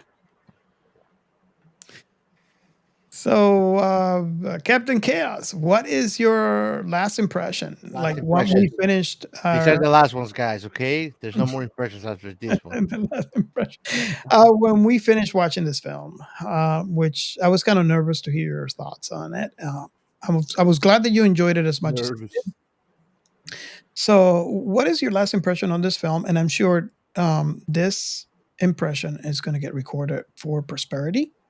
So, I'm going to ask you going forward the many times you watch this film and see how your impression changes. And again, for all our listeners out there, you could do the same. Join our Discord, and you can always ask our very own Captain Chaos if his last impression has changed. They usually don't. I'm very stagnant. Uh, uh, this was a good movie. I am surprised I never heard of it before. It sounds to me like one of those cult following films. And you correct me if I'm wrong. I think it is. And I think uh, it came in the 90s and it felt like a revival of those that wanted a little bit more from Mad Max, right? It had it definitely had a Mad Max value. It had a big steampunk desert punk kind of vibe into it. Uh, even though the situation was precarious all the time, I think that tanker attitude keeps it light all the time. There's a lot of dark things that happen, you know. Oh yes. But her attitude and everything like kind of wears off that tension. I think that it was like a chemistry between characters, scenario, and story, and I think it was well played by her. And I think that is a must that everybody should watch at least once. I don't think I've watched anything of the sort comparable. Yes, there's movies on the back on the day. Like there was this movie that these guys get into a world of cartoons, I think, and they fall in love with like two cartoon girls. Have you watched that one? What's the name of that one? You know which one I'm talking about, right? One was dressed in blue and one was dressed in white. Hmm. Bunny Girl comes in it. Oh, I don't know. I'm drawing a blank, man. I'm gonna Yeah, tell you me right too. now. You don't know what movie I'm talking about, man? It's like they discovered like a portal, something that unites the world and all of the cartoon worlds. Brad Pitt? Yeah, Brad Pitt is on it. I know which movie. I don't remember the name, but yeah, I know which movie. Space Jam. No, No. Jessica Rabbit? Who framed Jessica Rabbit? What? Cool World. Cool World. Cool World. Oh, yes. Yes. Cool World. Like Cool World is something like that, you know, but it's not the same though. It's not the same. This is cuts and intermissions in between the movie and the comics. But I cannot recall of something where they actually do a cut and they show a comic of whatever movie you're watching and it blends in with like in the continuum of the storytelling, you know. So that's why I think it's one of a kind, really. And I think that is a must watch of that. If you like sci-fi, if you like things like Mad Max, Post-apocalyptic, yeah. post-apocalyptic, yeah, it should be a must watch. That's why I think it feels like this movie has a it's a sleeper. It has a cult following. Um, and I definitely would suggest it. I probably will watch it again. It's a fun watch, for sure. Maybe a little bit more of alcohol next time. Only alcohol? Uh, Sure you wouldn't like to go a bit harder? yeah. It has some whiskey and beer at the same time. No, bro, I can't do that shit anymore. You poor old man. Yeah. I abused myself way too young, bro. Now it's catching up on me. Yeah, but that's my 2 cents on it, man. Awesome. Ray, you want me to go next or? Oh, no, I'll leave you to the end because you're a real fan of this movie. Overthinker. That's right. So my recollections of this movie, and I'm sure I haven't watched it nearly as much as Robert has, But my recollections of this movie was it was a bit silly. It didn't hang together very well and didn't really do much for me. So I probably saw it once or twice on home release and then haven't watched it again till last night. And, you know, I have one or two sort of informational points in my head and everything else is gone. Like I remembered the Kangaroo Men and how wild Tank Girl was, and the Jet Girl was kind of quiet, and at least to start with. And that was about all I could remember. There wasn't much that stuck with me. And I certainly, when I watched it in the 90s, didn't realize that the depth that it had and what it was talking about as far as human experience and that I mentioned earlier. So I won't reiterate that again. But having watched it again recently and I got to say that it's not just getting older. It's not just being interested in story from a writer's perspective. It's not just, watching things with a more critical eye for science fiction remnant, but it's just that I wasn't old enough and mature enough to get what this movie was handing out. I thought it was a bit of a silly romp, and that's all it had to it. But no, there's so much more to it, and until you've got the eyes to see it, it's very difficult to spot it. But once you can spot it, you go, ah. And of course, it has aged well. It doesn't have that feeling of, this is 80s sci-fi or this is 90s sci-fi. It's got all their ideas of what sci-fi should be that they had back then that I could recognize. No, it's its own thing. It's really unique, not only for the way that they've blended animation and or animated scenes and live scenes, but just the whole aesthetic, the whole tongue-in-cheek. We don't really give a shit. We're just gonna make our way through the world and be damned what anybody else thinks. And you've got these overblown bad guys who are 2D bad guys, but it works because Tank Girl's so crazy and the bad guys are so bad. And to the point, like the scene where Kessley smashes the display screens and there's all of the broken bits of glass, and then he demands that his commander who's failed him takes his shoes off and then walks through the glass to him, and he says to him, you really should have refused and shot me, like tried to kill me. And then he walks through it himself just because he's barefoot. Why are you barefoot, dude? You smashed all this glass and you're barefoot. Why? But doesn't matter. He's just crazy. He's fucked in the head. And he just walks through it himself because he doesn't give a shit. And to the younger me, it didn't make sense. But to the older me, it's like, there's a whole bunch of other stuff going on in the narrative which I just didn't get before. And I mean, I might be reaching a little bit here, but it was talking about how power hungry megalomaniacs are ridiculous in that they're always trying to show off how strong they are and how unaffected by anybody else they can be and how much better they are than anybody else. And it's all this sort of like childish, I've got to be better. I've got to make everybody bow before me megalomania. When you're a kid, you want to be the strongest. You want to be the one that everybody thinks is great, and you want to be in control of everything. And you realize when you get old enough that there's no point to that. You'll never achieve it. It's just going to wreck you. It's going to drive you crazy. But this is a whole nother facet of that coming of age, rebelling punk. I'll do things my way and enjoy it sort of aesthetic that Tank Girl has. That you can sort of really relate to when you're a kid. But also when you get older, you can see that it's an examination of these differing ways of living and differing ways of seeing the world and dealing with the world, and that none of them are definitely right. It all depends on the situation and the people involved.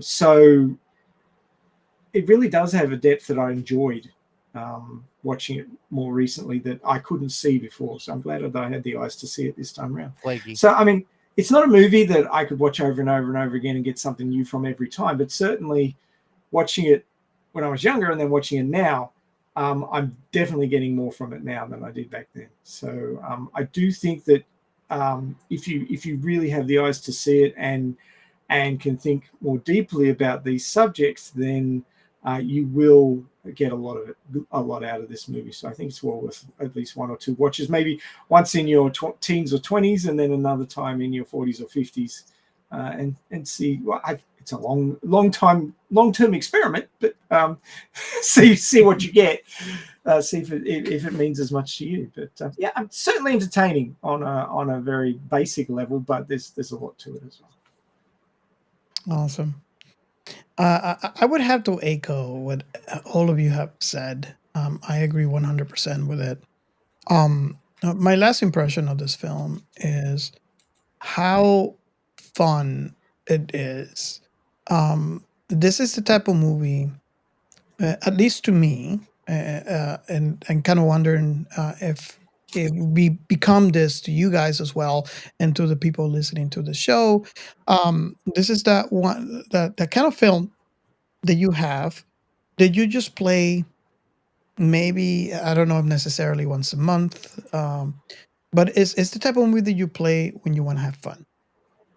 You just want to put it on because you want to laugh, because you want to enjoy it.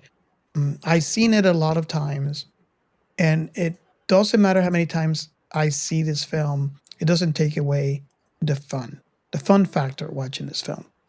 And this is something that we have said in other films.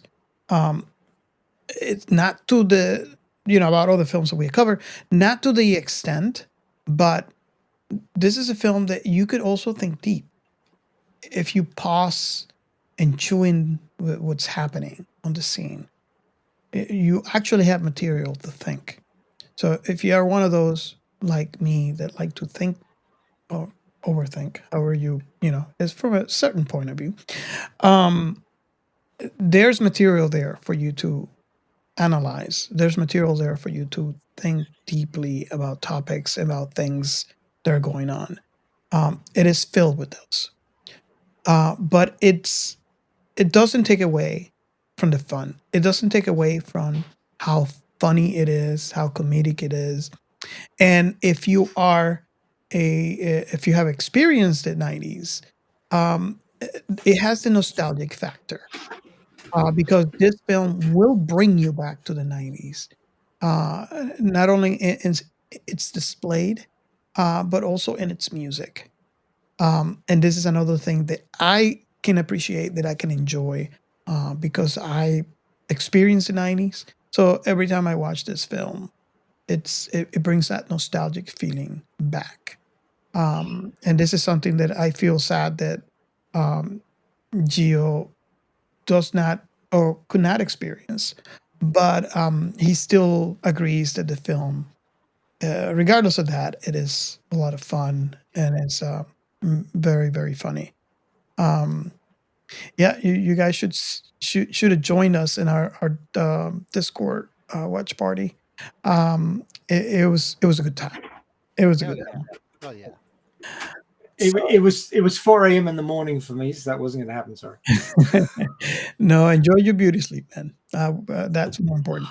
Um, so, yeah, I do I agree. need about 8 years of beauty sleep, man. Hey, So, Rapunzel.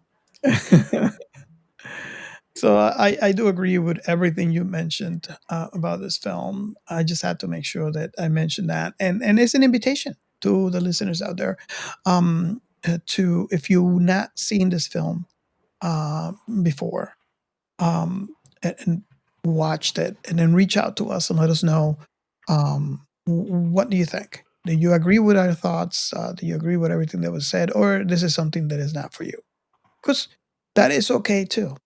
You know, it's certainly I can appreciate uh, if especially if you have listened to the show long enough, you know that we don't always agree in everything, right? And that's okay. That's why we are here. That's why we are three talking heads, and we give our points of view on the same experience because, uh, we are different people, and we all have different experiences on the same thing. We So love to disagree. We love to disagree. but it is very refreshing when when a movie or TV show or an IP of any sort comes to our show, and we kind of agree that the film was fun, the film was enjoyable.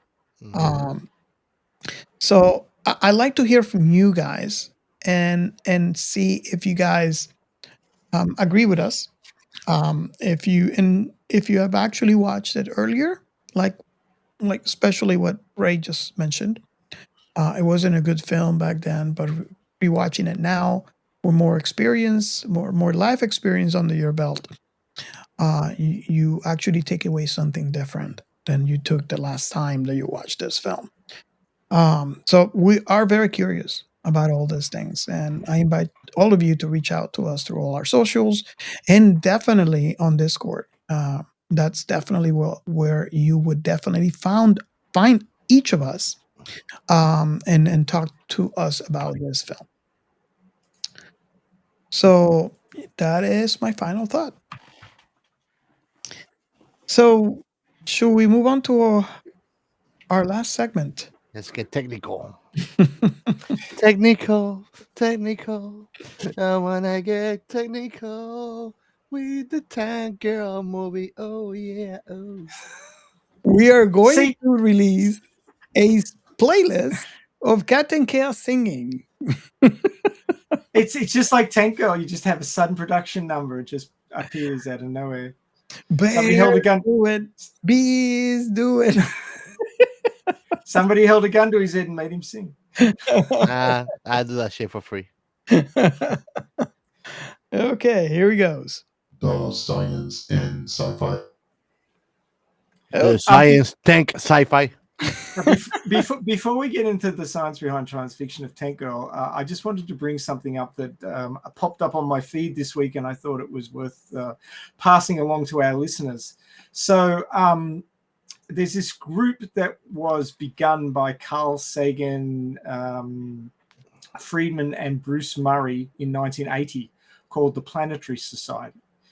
There's a lot of Star Trek actors and Gene Roddenberry, who created Star Trek, who were very big into this group. And basically, how I pushed for this segment to happen because of all the parallels I'd seen between sci-fi in ideas from sci-fi becoming reality, as science fiction is sort of the crucible of ideas for our future going forward. And that's basically what the Planetary Society is. It's basically a group that pushes that objective, and that's why I'm bringing it up now. You can check it out at planetary.org. And you can join them if you like. You can donate, or you can just be part of the group. But basically, the idea of the group is, the society is creating a brighter future, and it very much dovetails perfectly with Star Trek. In that Gene Roddenberry's vision of the future was positive. I mean, sure, there's drama in it, and things go wrong, and there's wars and all that sort of stuff, but in general, it's more positive than negative. So that's what the sort of future they want to create. And that's the sort of pressure that we need, because if you don't try and create a brighter future, then you'll just end up with whatever randomly happens. And generally it'll be bad because nobody's trying to make it better. So I highly recommend the Planetary Society to all our listeners and viewers. I think that it is a great idea, which also mirrors our ideas here at Science Fiction Remnant on the science behind science fiction. Yes, and for all of you out there who are actually watching us on YouTube, there is a QR code in the screen that you can just scan, and it will take you to their website, planetary.org.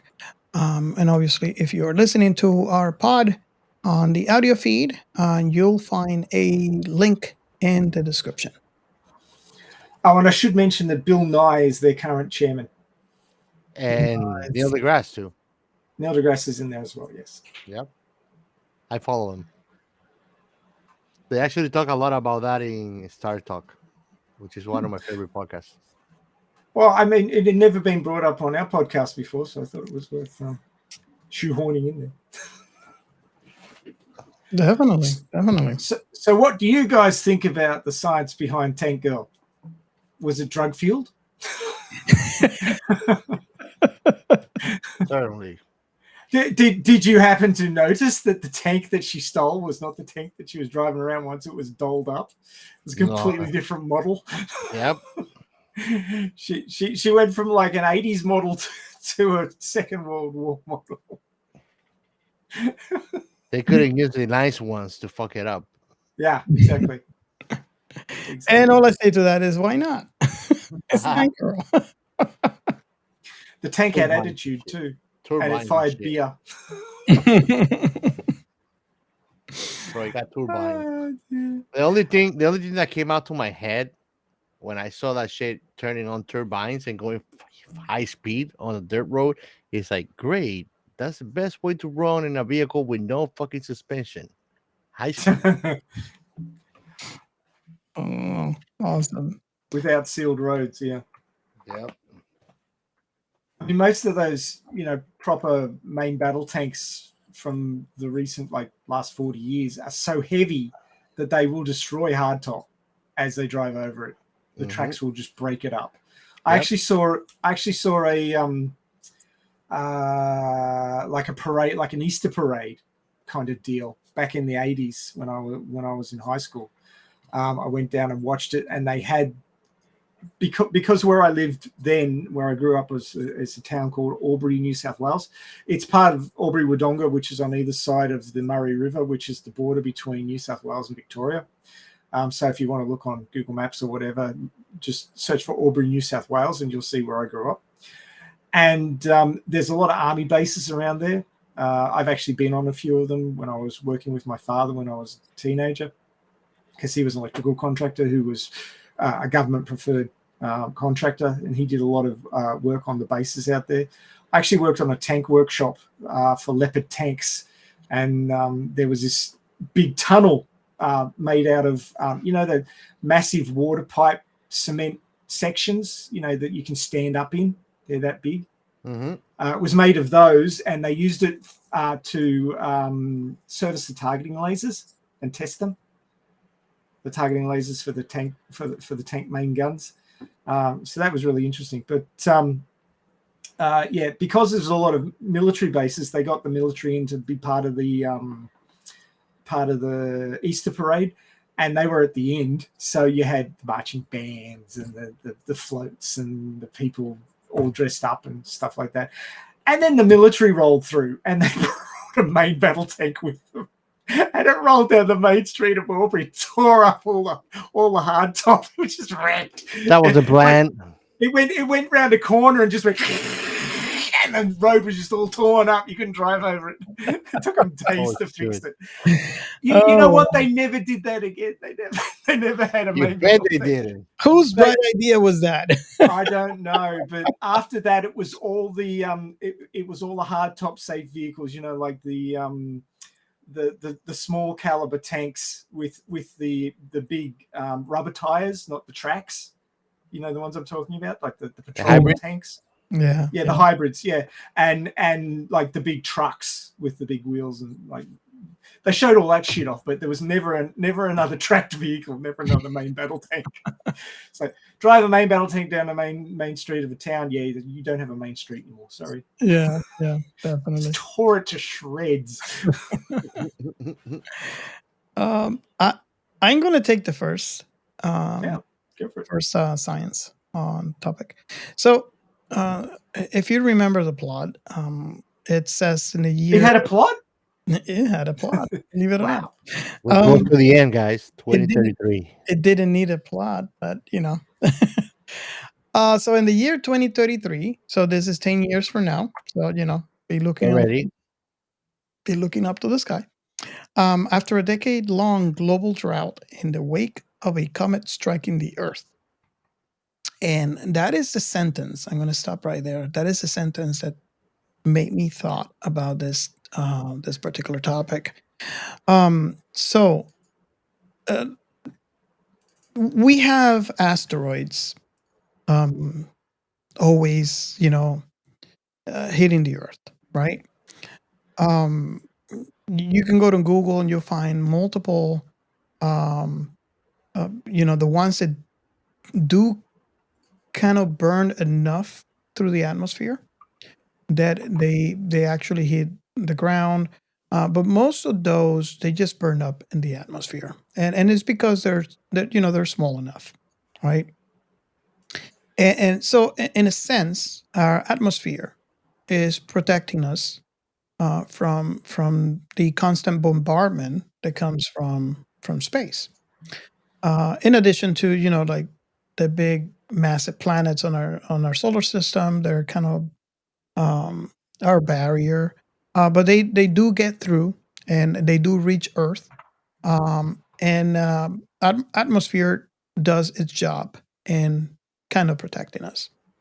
However, that is one of the topics that I want to talk about because you think about the atmosphere, but you don't really think of the importance. It's one of those things that is always there, and never really think about it until one day we're bound to lose it, and then you know we're going to really want it back. And basically, um, a substantial reduction in Earth atmosphere could, in theory, increase the number of smaller asteroids that could reach the surface. Um, and you ask, okay, how the thinning? The thinning, if we are not careful, right? Um, this could be a catastrophe that we could face in the future. Um, our planet's climate and atmospheric composition, it's changing with global warming and all the stuff that we're doing to our planet. So it is not far fetched to think that eventually we'll cause so much damage to our own atmosphere that this could be a potential. I'm not saying this would be the result, but there's definitely one of the things that could happen with climate change, where the atmosphere gets thinner. The best possible scenario is that there would be more impacts of asteroids into our planet. Um, the worst case scenario is the atmosphere just bleed out into space. Um, Obviously, both of those are not good case scenarios for us, and this is not something that we should actually work together to prevent. But what happens in this film, it's basically like that. The how you call that Chicxulub impact, uh, which was believed to cause the extinction of the dinosaurs. Um, it was a comet or asteroids. Impacts like that are very rare, but significant consequences, including altering climate patterns, which is what we see in this film. And this asteroid hit the Earth, and it caused a global catastrophe where it hasn't rained for I believe it was like even 11 years, and now we have water as our currency. Um, we see this all the time.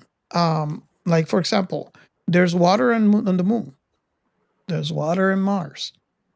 Um, but it's constantly escaping. The perfect example is on Mars. What happened on Mars? As soon as the water comes to the surface, it evaporates and it goes it just escapes. The theme, I believe that the Mars has the theme atmosphere that we don't want on Earth. Granted, it's a smaller planet, but this all could be a result of climate change. And when I saw that, the actual beginning of the film and how the whole thing started, it made me think about that. What do you guys think about that topic? I have a lot of trouble trying to come to grips with a situation where the Earth has been hit by a comet. There isn't a nuclear winter, or there isn't block out of the sun, but all the water's vanished. Now, how did the water manage to vanish? Well, they don't seem to be having trouble breathing, so I don't think the atmosphere's gone. Exactly. So the real question is, like, where did all the standing water on Earth go? Now, if you there's infographics and all sorts of things out there that show the volume of the Earth versus the volume of water on Earth, and it's not much in comparison to the volume of Earth. It's quite the oceans and the seas to us seem ridiculously deep and stupid amounts of water, but they're actually quite shallow in comparison to the volume of the Earth. Okay, it's all comparative. I mean, anything's big or small compared to something that's much smaller or much bigger. So if you look at that, I don't know how easy it would be to run out of surface water on the Earth. I can't see it happening from a single impact. I mean, if it could happen from a single impact, then it would have happened already, because we've had impacts like that. So I think the logic of the environmental catastrophe is a little bit skew-iffity in a convenient way to create the milieu in which they want to tell the story. I mean, they wanted it all to happen within 10 years from 2023 to 2033, which is a very quick amount of time for something that should take geological time to happen. And I guess they didn't want it to be too far away, because they wanted to use all of the sort of tongue-in-cheek jokes and the puns and the references to actors and all sorts of things that we would recognize. So I can understand why they did it that way, but the logic of it just happened too quickly, and I can't understand quite how it would have happened. Not saying that having a comet hit the Earth would be good, but it wouldn't be bad in that particular way, I don't think. And that's one thing that it makes me wonder too, because how big would a comet have to be to cause that catastrophe? And I came to the same conclusion that you mentioned, that it would be big enough to lead out the atmosphere. Yeah. And once the atmosphere bleeds out, the surface water will evaporate. I'm sorry? Everything asphyxiates and dies. Well, the water will definitely evaporate, but the thing is that they're breathing. So is it something that I don't know? I just well, the whole Look, thing is everybody, that if that life. happens, what you have to do is go and get duct tape and just seal your house. Duct tape. okay. What happens when the toilet won't flush and there's no water coming through the pipes? You There's gotta have no to electricity. bucket, bro, and make your own soil. Kind of like the Martian kind of thing, you know. You're gonna have poop in the kitchen, where you're gonna have grow potatoes out of your own shit. I never liked shitty potatoes. You were gonna say something, Ray. I'm sorry. Yeah, I got cut up for something so important.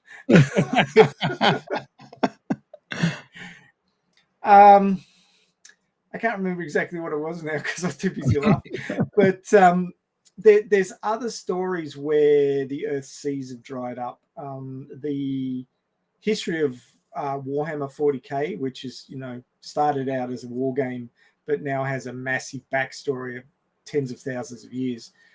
On the planet Earth, the oceans have gone. Now, it's not that they evaporated; it's that the water on Earth over tens of thousands of years was leached away by people leaving Earth and taking it with them. Yeah. And it got to the point where there was no standing water left on Earth because it had all been exported, basically, in the bodies and in the spaceships of the ships that left for the diaspora. So, I mean, that took 40,000 years to happen.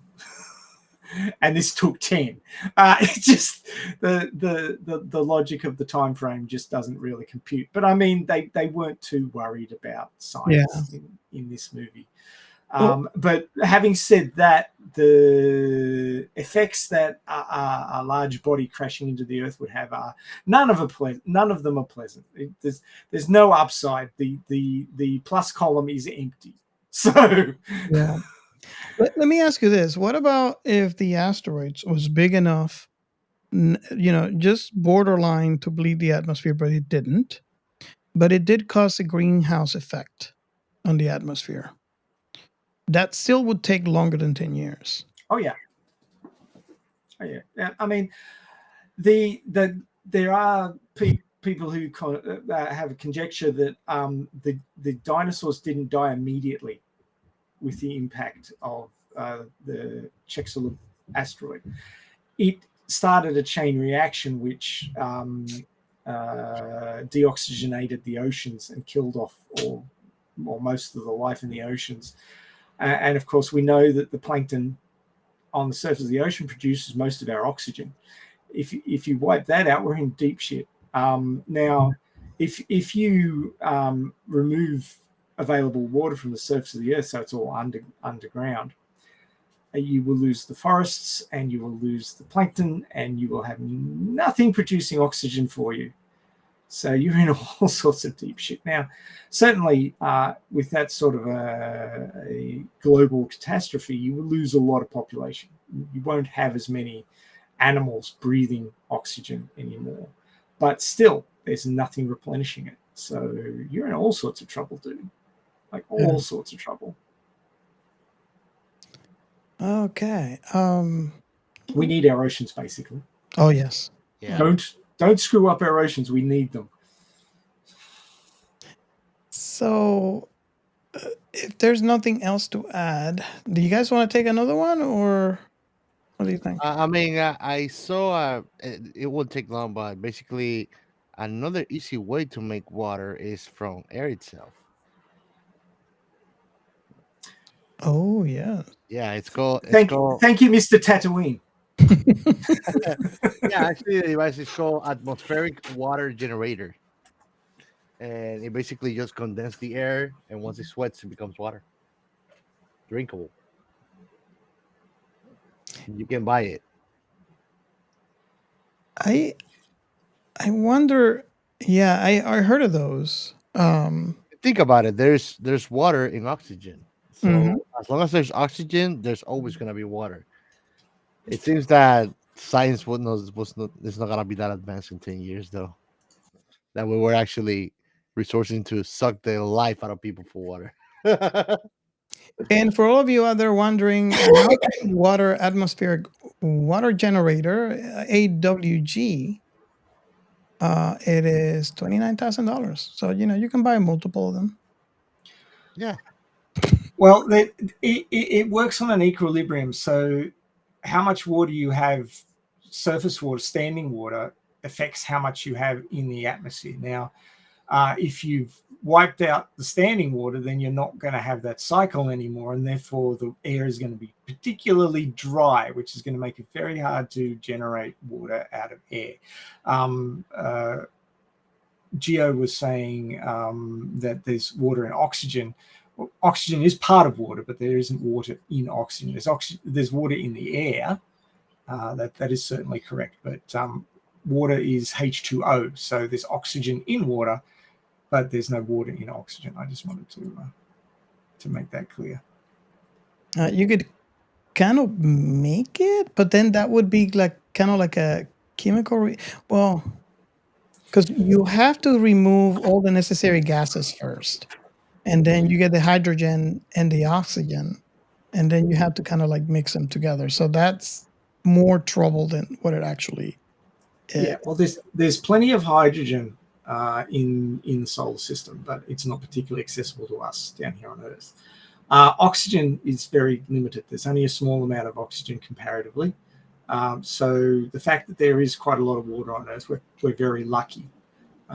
We could do a whole show on why Earth is amazing and we should look after it, because of all the things that had to happen to end up with a planet we could live on in the Goldilocks zone of our star, which happened to be the right sort of temperature, and the fact that we're not like most of the solar systems out there, which is a couple of hot Jupiters orbiting very close to the star, and that's all you get. So, I mean, there's a lot of lucky things that happen for us to be here at all. So, I mean, just think about something that I always think about is the fact that the common thing in the universe is a binary system. That's the most common thing. We are unique in the fact that we have only one sun. You imagine what kind of craziness would have to happen for a planet to be in the Goldilocks zone in a binary system? It'd be hard. It'd be really hard. Getting it like I'll just say that we've had an unprecedented period of stability in the environment of the planet Earth in the last 10,000 years, mainly because there's all sorts of things going on in the solar system, gravity differentials and changes and stuff that normally would cause environmental fluctuations. We haven't had very many of them, and that's why we have civilization at all, because things haven't changed drastically very much for us in the time that humans went from smashing rocks together to launching rockets to the moon. Now, we are in fact creating our own environmental catastrophes right at this moment by the way we're using fossil fuel resources and poisoning our environment. And we are going to cause our own fluctuations very shortly, which we're all going to be having to deal with. So we need to think about that now and think of ways to limit those fluctuations, because society and civilization require stability. You destabilize it and it just goes kaput. Yeah. And we're on the verge of that happening very shortly. I'm hoping that it won't be as bad as they expect, but I think it probably will be pretty bad. But when you've got a single star and you've got a fairly normal orbit around that star, it's slightly ovoid thanks to Jupiter, but not particularly. That we're pretty lucky that things are pretty stable. Chuck another star in there and all bets are off the table, because gravity fluctuations will be significant. Orbits will be very weird because of the two gravity sources in the center of the solar system instead of one. And all bets are off as to whether or not you could even get a stable environment long enough to have a sentient life form develop. So we are so lucky. In fact, just getting a G-type star, which produces enough heat but not too much radiation, is pretty unusual as well. There's a lot of brown dwarfs in the universe which don't produce enough heat to really have a decent Goldilocks zone or enough light. Yeah, I mean, it's pretty hard to get an environment where life and sentience can develop. That being said, ours has to be pretty good because we're here, right? You've got to have the environment to get the sentient life. That says that there's not a lot of it out there, but it doesn't mean that there isn't. But it's pretty rare, and we're pretty lucky. We really need to appreciate what we have because it's rare, and we need to look after it before it's gone, and we don't have it anymore, and then we're up shit creek in a barbed wire canoe without a paddle.